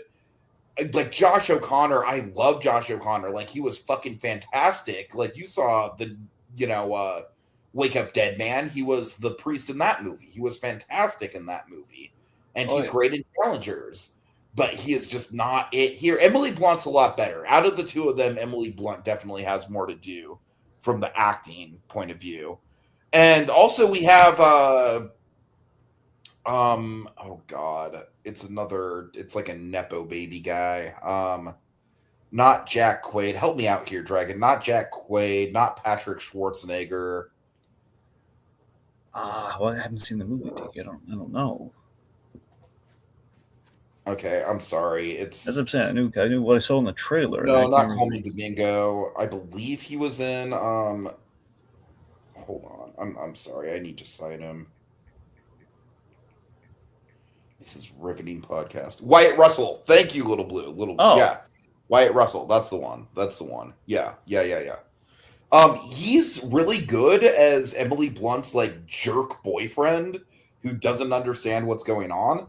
It's just the problem is that he drops out of the movie like halfway through, and he literally doesn't ever come back except he gets like an obligatory reaction shot at the final monologue. So it's just a very, very disjointed, messy ass fucking movie. And it's unfortunate. And I think more people are going to talk about something like the BFG or Ready Player One just because those movies are more of a mess. Whereas this one, it's competent, but it's just not great. You know what this movie really could have been, Dragon? What I really hmm. was hoping this movie was going to do? I was really, really hoping that this was essentially going to pull an unbreakable slash split situation, and that this was actually going to be a sequel to Close Encounters of the Third Kind. I was actually actively hoping that was going to be the case, and I think if that was the case, I really do think that that would have done it. You know, I think that would have kind of been the thing that this movie needed, but that's not the case, unfortunately. So yeah, it's it's just not great, dude. Just not great all around. Big disappointment. Woo. Okay. All right. Tell me about Maternal Instincts, Dragon. So this is a Netflix true crime doc, but with a very eye-catching premise.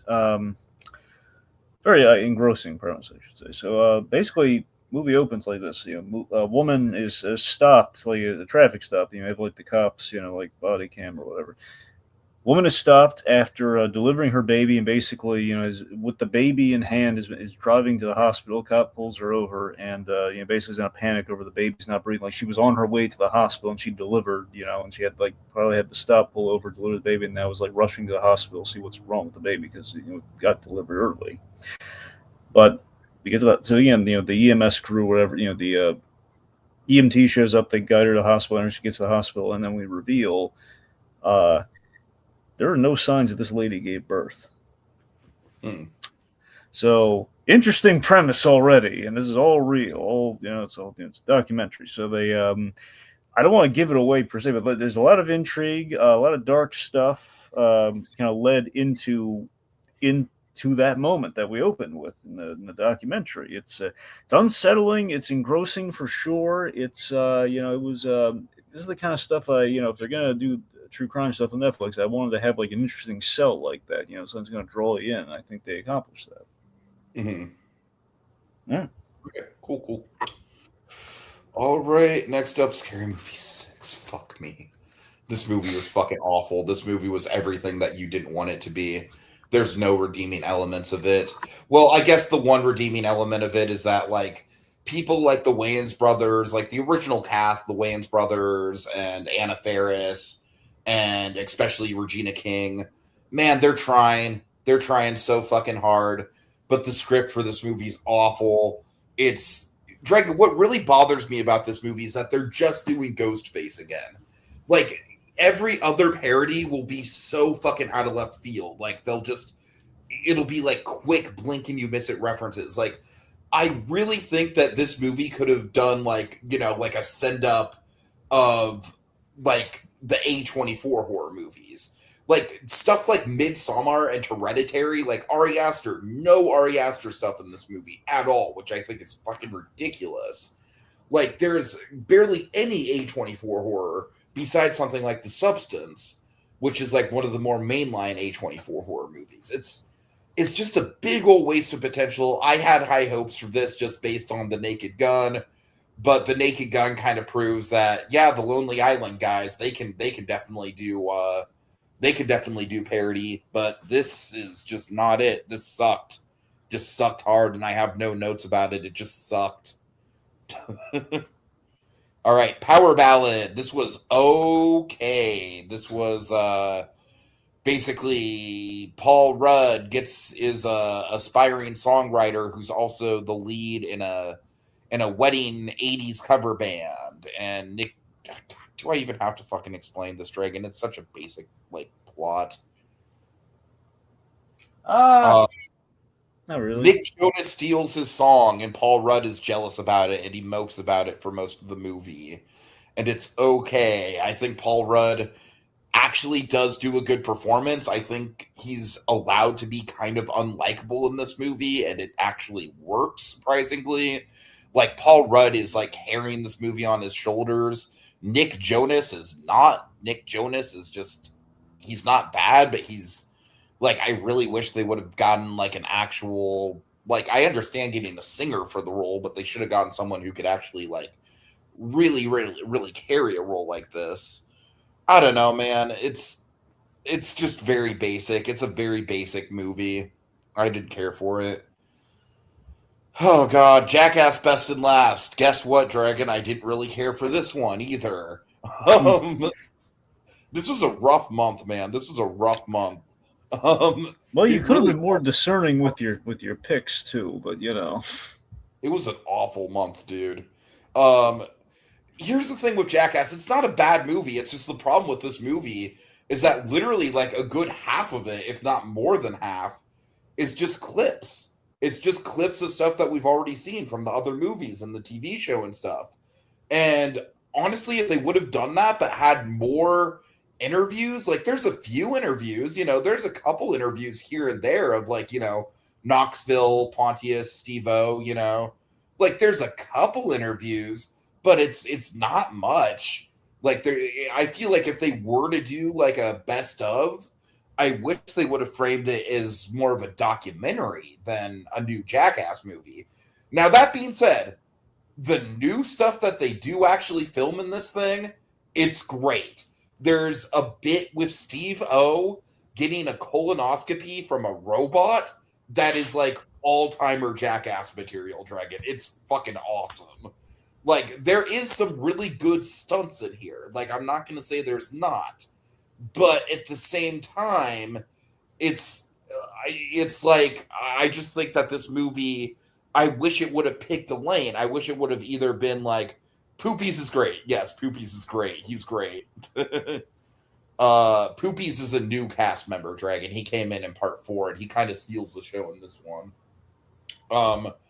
I think they either should have gone all in, and I understand that Knoxville isn't, people like Knoxville and Steve-O, like they can't really do the extreme stunts anymore. I get that, but there's a reason why they brought in new people. Like some of the new people barely get used at all, so this is just a very mixed bag. And if they were to do like the greatest hits best of thing, then I wish they would have committed more to this being just a straight up documentary.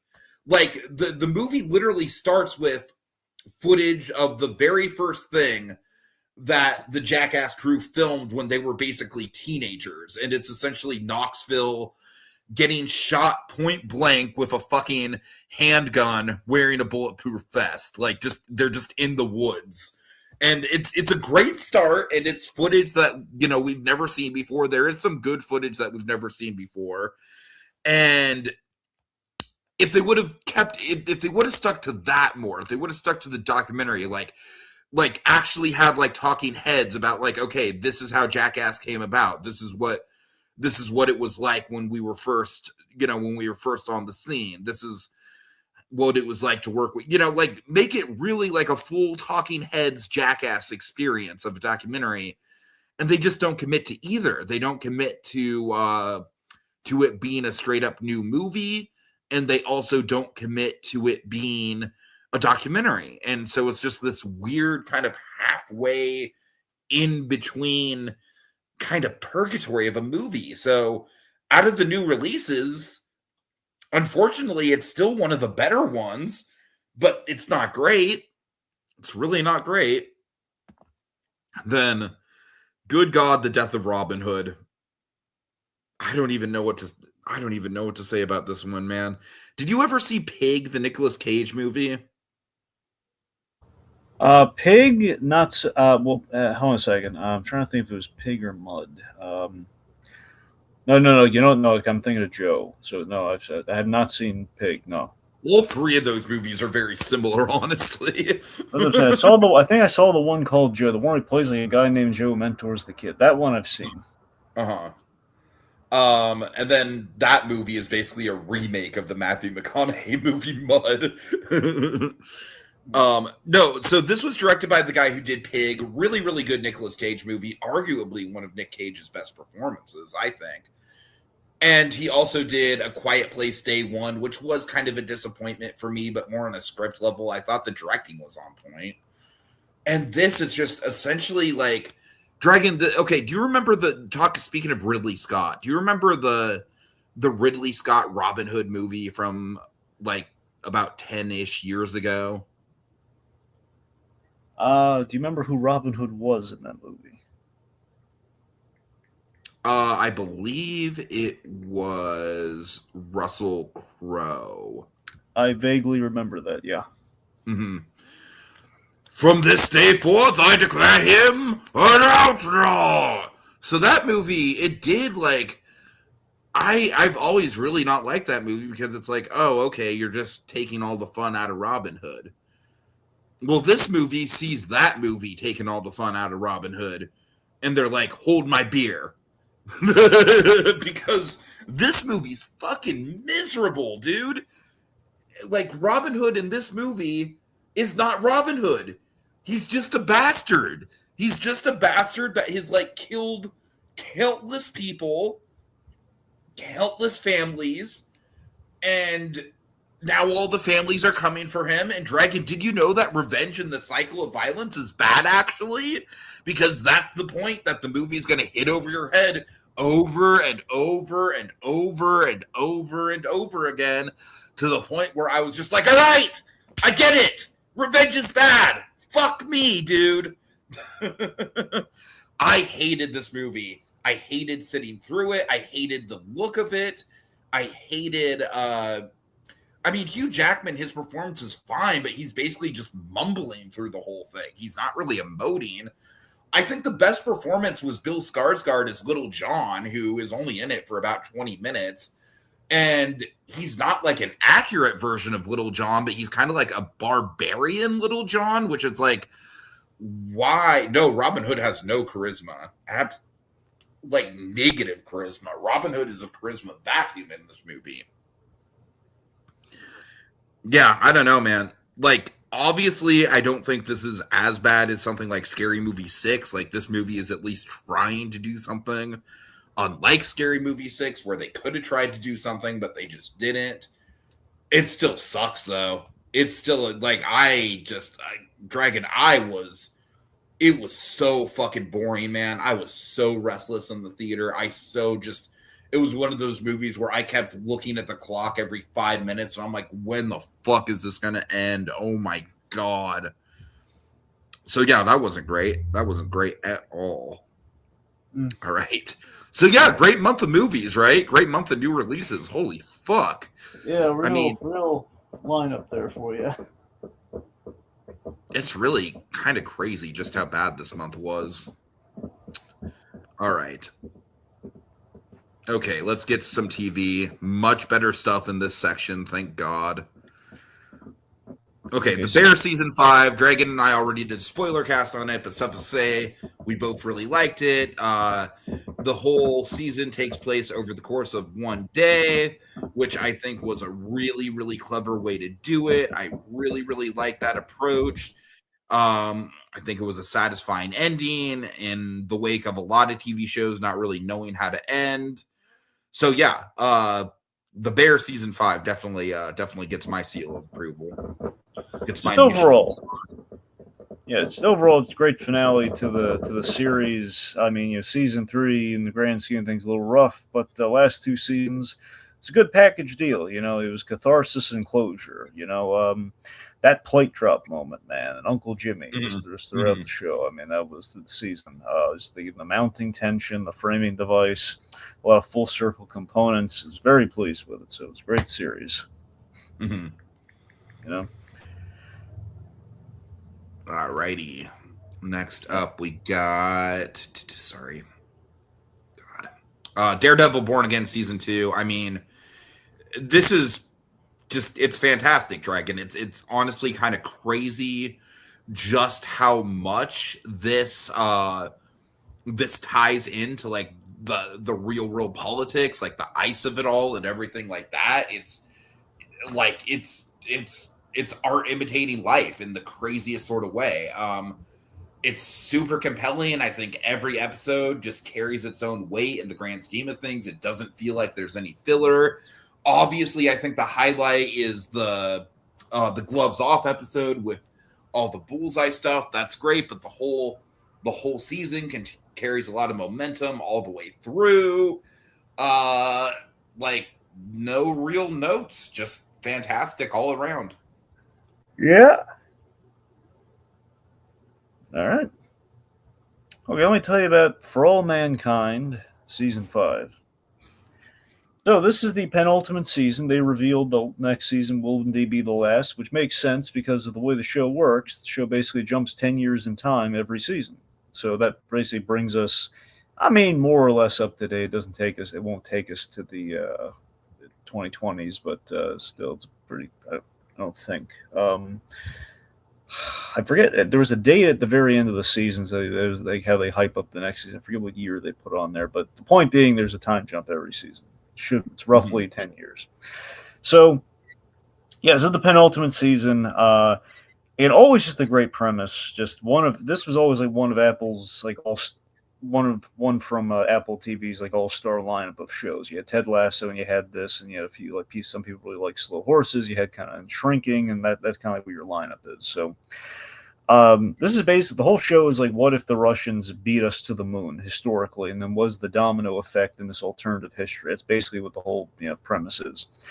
And yeah, this again with the time jump every season. With this season, where I believe we are.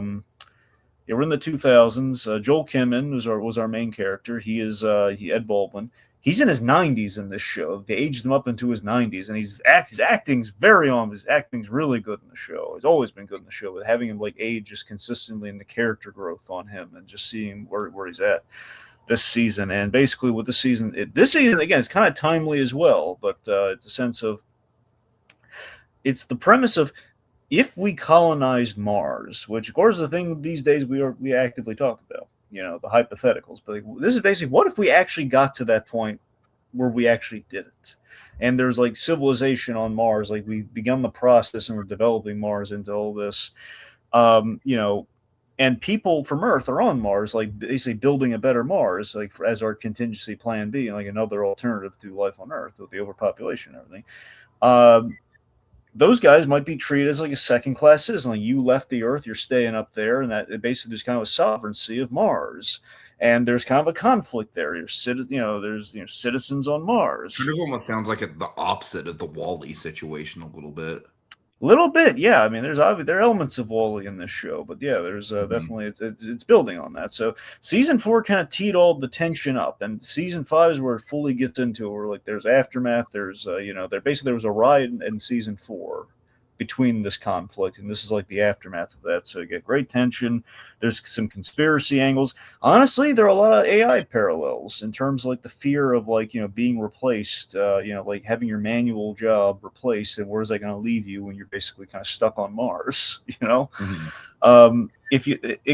like Mr. Terrific from Superman, he's in this. He's been in the show before, but it's like he has a big role this season.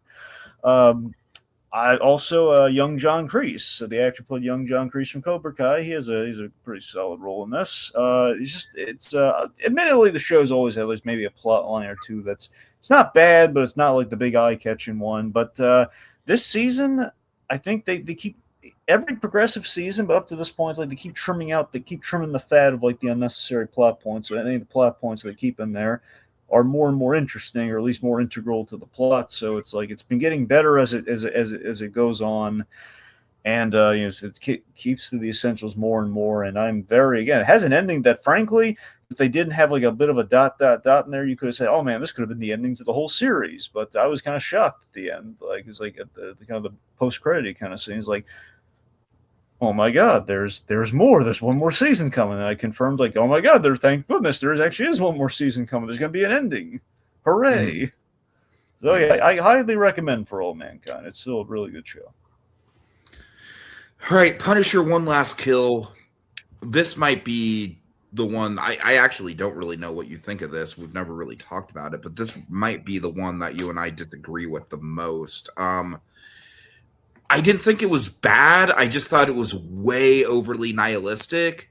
Like it was very much like edgy and shocking for the sake of being edgy and shocking, which I get that's kind of the character, but it's not what the character needs to be, you know, like the character within the confines of the Daredevil series, which is, I feel, the best depiction of the character we've ever gotten.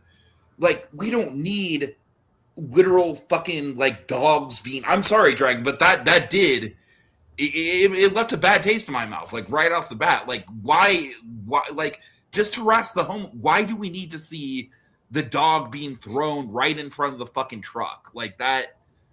There was no reason for that. Like, right up at the top, right up at the, like, this thing is so mean-spirited, and that is the big thing that I have against it, honestly. It's so fucking mean-spirited.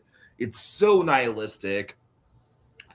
And also, I just can't wrap my mind around, like, okay, so, you know, the last time we saw Frank, he was about to escape from the, you know, the stronghold that Kingpin had, you know. And I assume that happens off screen, and I assume this is happening, like, after that happens. Is that accurate? No, Tiki, the post-credit for Born Again, we saw him escape. Yeah, no, that's what I'm saying. Yeah, well, you're right. So this time has passed since he's escaped. Yeah, that's right. So that's accurate, that this is post Born Again. No, that's accurate. Oh yeah. So my big thing is like, okay, so we're going from this version of the Punisher, which is like almost cartoonishly nihilistic. Like, this is nihilistic in the way that, like, I don't know, like bad Frank Miller is nihilistic, Dragon. And then I'm expected to go into the new Spider-Man movie where essentially Frank Castle is Peter Parker's grumpy uncle. There is such a tonal disconnect there, man. Such a tonal disconnect. Like, I thought some of the editing was interesting. Dragon, I know you haven't seen Beau is Afraid, but it reminded me a lot of the first act of Beau is Afraid, where it's just like, just pure chaos and anarchy for the sake of chaos and anarchy. Yeah. Like, obviously Bernthal is going to be good. Like, I believe Bernthal is one of those actors, like, legit. I know it's a cliche, but you could give him the phone book and he'd make a compelling performance out of it, you know? I don't know, man. And I know he had a lot to do with it.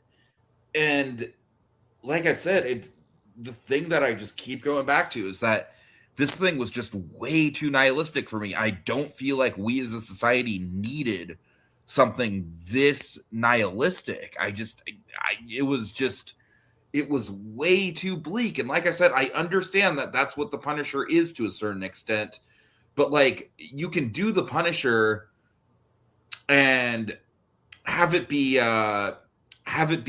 dark, but still not have it be like, oh my God, the world just fucking sucks. Like, the world is just irredeemably bad, irredeemably awful. And that's what this movie is, unfortunately. This special, whatever. I don't know. What do you think, Dragon? Am I resonating with anything that I'm saying? I mean, there were some dicey elements to it, mainly in the sense of, the problem I had is this character progression is we kind of it was like one step forward, two steps back, in the sense of every time we do the Punisher, it's like this is Bernthal writing the Punisher. I think he wrote something good, but it was like a thing where I don't know if he maybe didn't refresh on where he left him. Where basically, you know, Born Again, you know, he's committed to, like, you know, the vigilantism full on, but here it was like we kind of retroactively gave him like, hey, it's like he's these back guys are at connected the beginning to of the Netflix show, essentially. Well, not the beginning of the Netflix show, but kind of like the end of season 1 of the Netflix show. Sure. Like he's basically, here's the problem. I don't know, though. I don't even know about that, because at the end of the Netflix show, at least he went through all the stuff with Micro and his family. He's got a little bit of humanity there. Well, no, this is what I'm saying. What I'm saying is the problem is the rinse and repeat quality of, like, he hasn't full. It's like he has unfinished business with trying to avenge his family, and then he commits to a full like the endless, not the never-ending vigilante crusade. That's the problem. So that's what this does here yet again. When we've already done that story at least twice. Like Punisher season 2 ended with him. He's committed to vigilantism. And the title is a lie. There's way more than just one last kill. Well, the idea there is that he killed the last of his family, and he was supposed to kill himself, or at the very least, he would let himself be killed by these people. So he was. That's where the one last kill makes sense, but it's still like. But you're right, though. He killed a lot more than one last.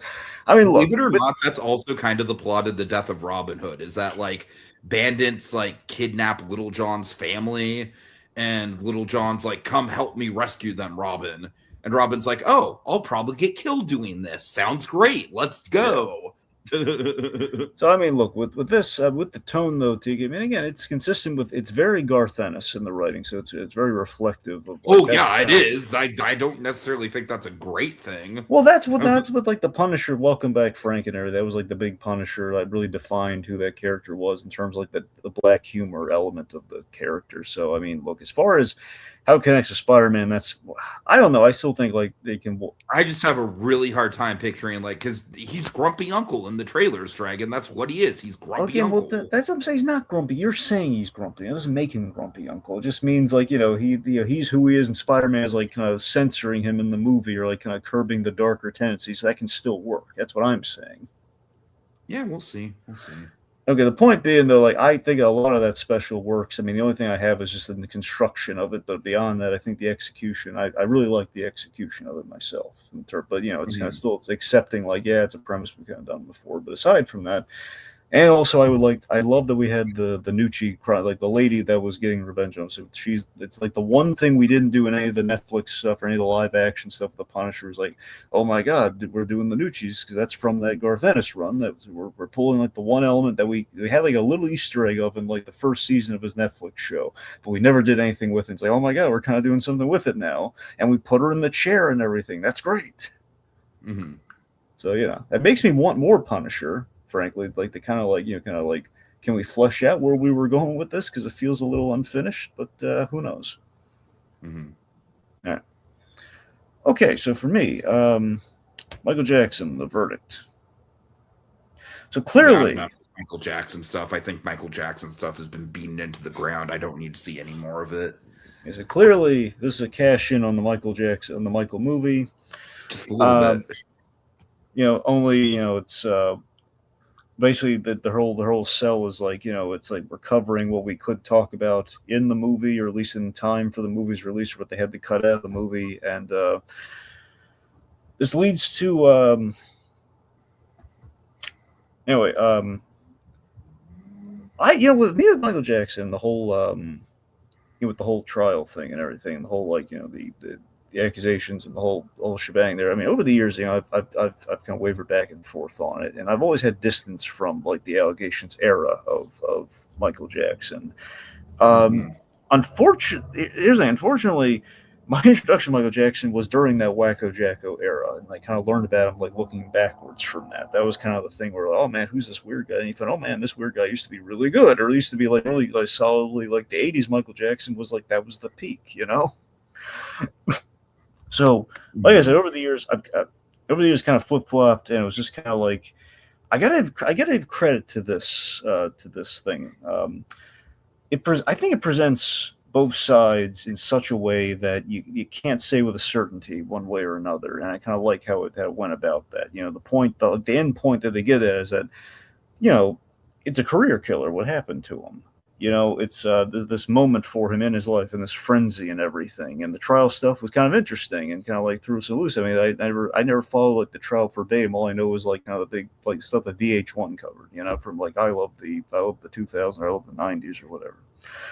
So I mean, again, I like how the tides turn. It kind of kept you guessing. I thought for what it was, I thought it was well done, but clearly very much Netflix cashing in. So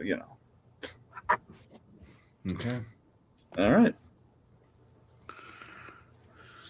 Okay, Andor season 2. I mean, it's not as good as season 1. I wasn't really expecting it to be, but it's good. I mean, it's the Gorman Massacre, Dragon. That episode alone, like I heard about it and it lived up to my expectations for sure. honestly, I feel like it took a while to get to that point. Like that episode happens like roughly a little after the halfway point in the season, if I remember it correctly. Up until then, it's like, it's not that I wasn't enjoying it, but I wasn't as hooked in as I was in season 1. After that, though, it's like, bam, like off to the races. Like we get that great Mon Mothma episode, you know, where she's calling out Palpatine to the Senate. That's fucking awesome stuff. You know, we get the alternate fate of Luthen, and then the episode with the flashbacks to Luthen and his, you know, assistant daughter figure. That's all good stuff. The finale is very satisfying. You know, K2SO, it takes a while to get to him, but it's great. So yeah, overall, maybe a little bit too slow of a burn. Like, it's more of a slow burn than it was in season 1, which is already kind of a slow burn, but still really good. Still really good stuff. I'm not as over the moon about it. I honestly don't think any of it is as good as the prison arc in season 1, but still very good. All right. Okay, and catch up. You and I both just have one movie apiece. Let me switch it out.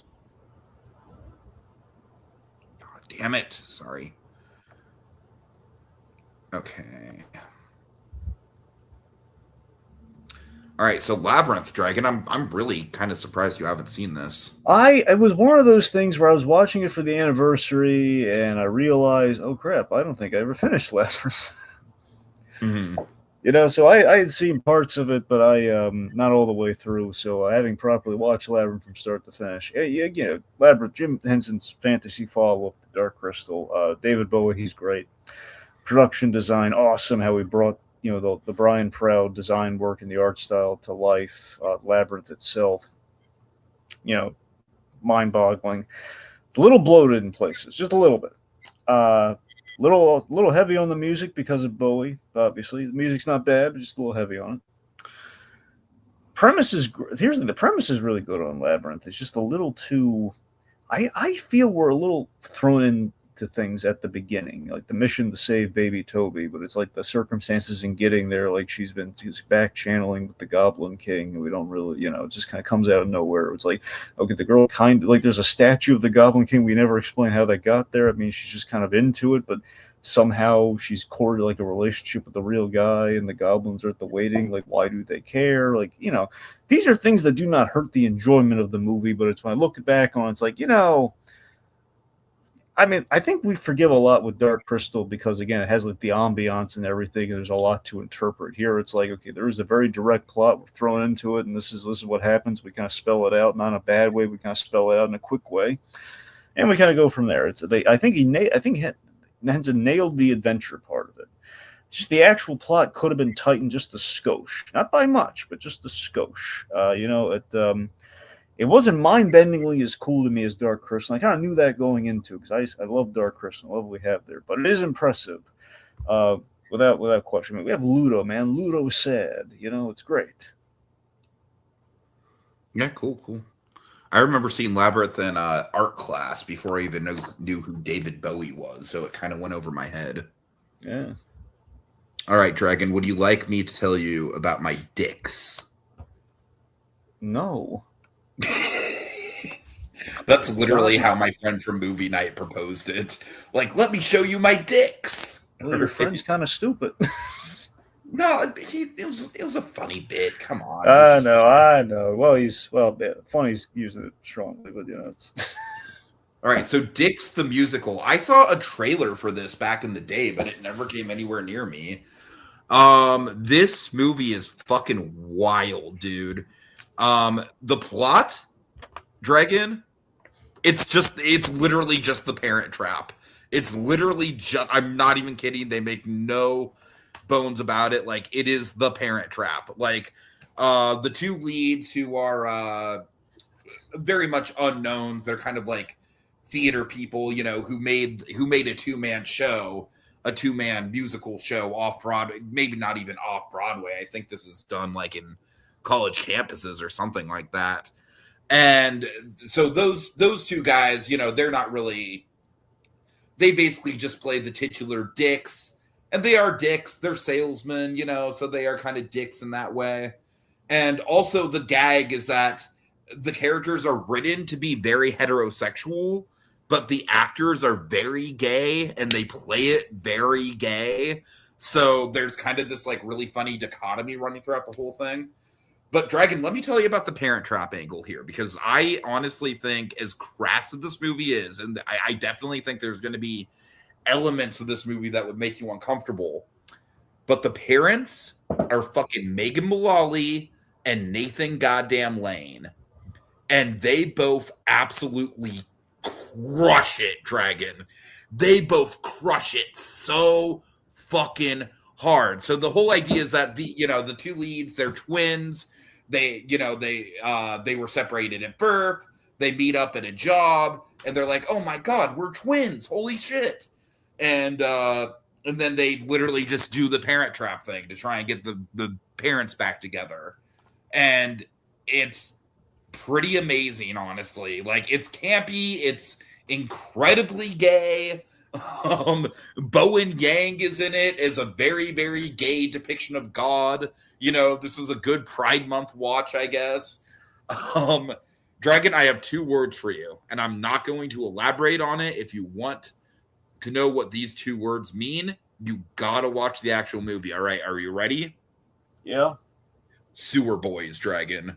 Sewer boys. Sewer boys. Sewer boys. Dragon, Nathan Lane, he loves his sewer boys. I will give you one more hint. I'll give you one more tease. These sewer boys, Dragon, they are puppets. Oh. Yes. They are puppets. So take of that what you will. I don't think this is a movie that you would love, but I definitely think you would love Nathan Lane and Megan Mullally in it, if that makes sense. So I don't know, it's probably not even streaming anywhere, but I had fun with it for what it is. All right. Oh, and with that we come to the end, Dragon. I just want, I apologize. It's just like, Jesus Christ, this month, what a fucking miserable lineup of movies, dude.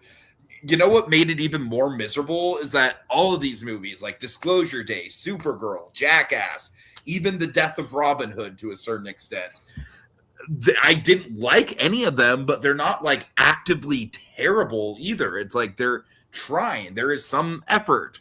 Dare I say, they are all mid. So yeah, not a good month for me at all. So I apologize for that. All right, best and worst, Dragon. What do we got? Oh, this one's pretty simple. Best, Toy Story 5. Obviously. Worst. I mean, if I don't grill it, they're never gonna learn. I have to say Supergirl. Ooh, man. I mean, look, I could either be really, if they didn't do the research. Hey, I'm with you. It didn't feel like a Gillette. I didn't see as many movies as this guy. It's either Supergirl, Maternal Instincts. Supergirl didn't understand the assignment. Maternal Instincts did. That's kind of what it boils down to. I can't,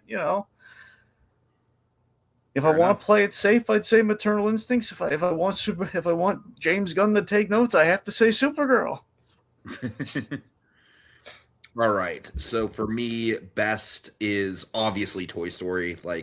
I really like Masters of the Universe too, though. I want to make that clear. Masters of the Universe, definitely one to check out. Worst, believe it or not, Dragon, as much shit as I gave Supergirl, it might be the second best movie that I saw this month. It's between that and Power Ballad. I mean, not counting Dicks, because I did really like Dicks. I don't know. It's very close between The Death of Robin Hood and Scary Movie.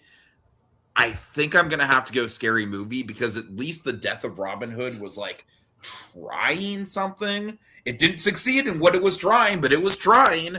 It was very much trying, whereas Scary Movie 6 is just ghost face again. Fuck it. So that's it. All right. Yeah, Jesus Christ. This was a fucking rough month, dude. All right. But if it makes you feel better, Dragon, I'm not even joking around when I say this. I heard the new Minions movie is actually really great. I've heard the new Minions movie, people are raving about it. So, maybe that'll be a good sign. Maybe we're on an upswing. Who knows? Yeah. Oh, Jesus Christ. What a fucking month. Okay. Just really quick in the comments, shouting out Executive Judge, Code Geass, Little Blue, Keeper Colby, Claude Coringa, popped up briefly. I believe that's it. All right. Well, folks, we've waxed on long enough. And now it's time to put the pen down. Until next time, when we return for another fitting chapter in our Movie Memoirs.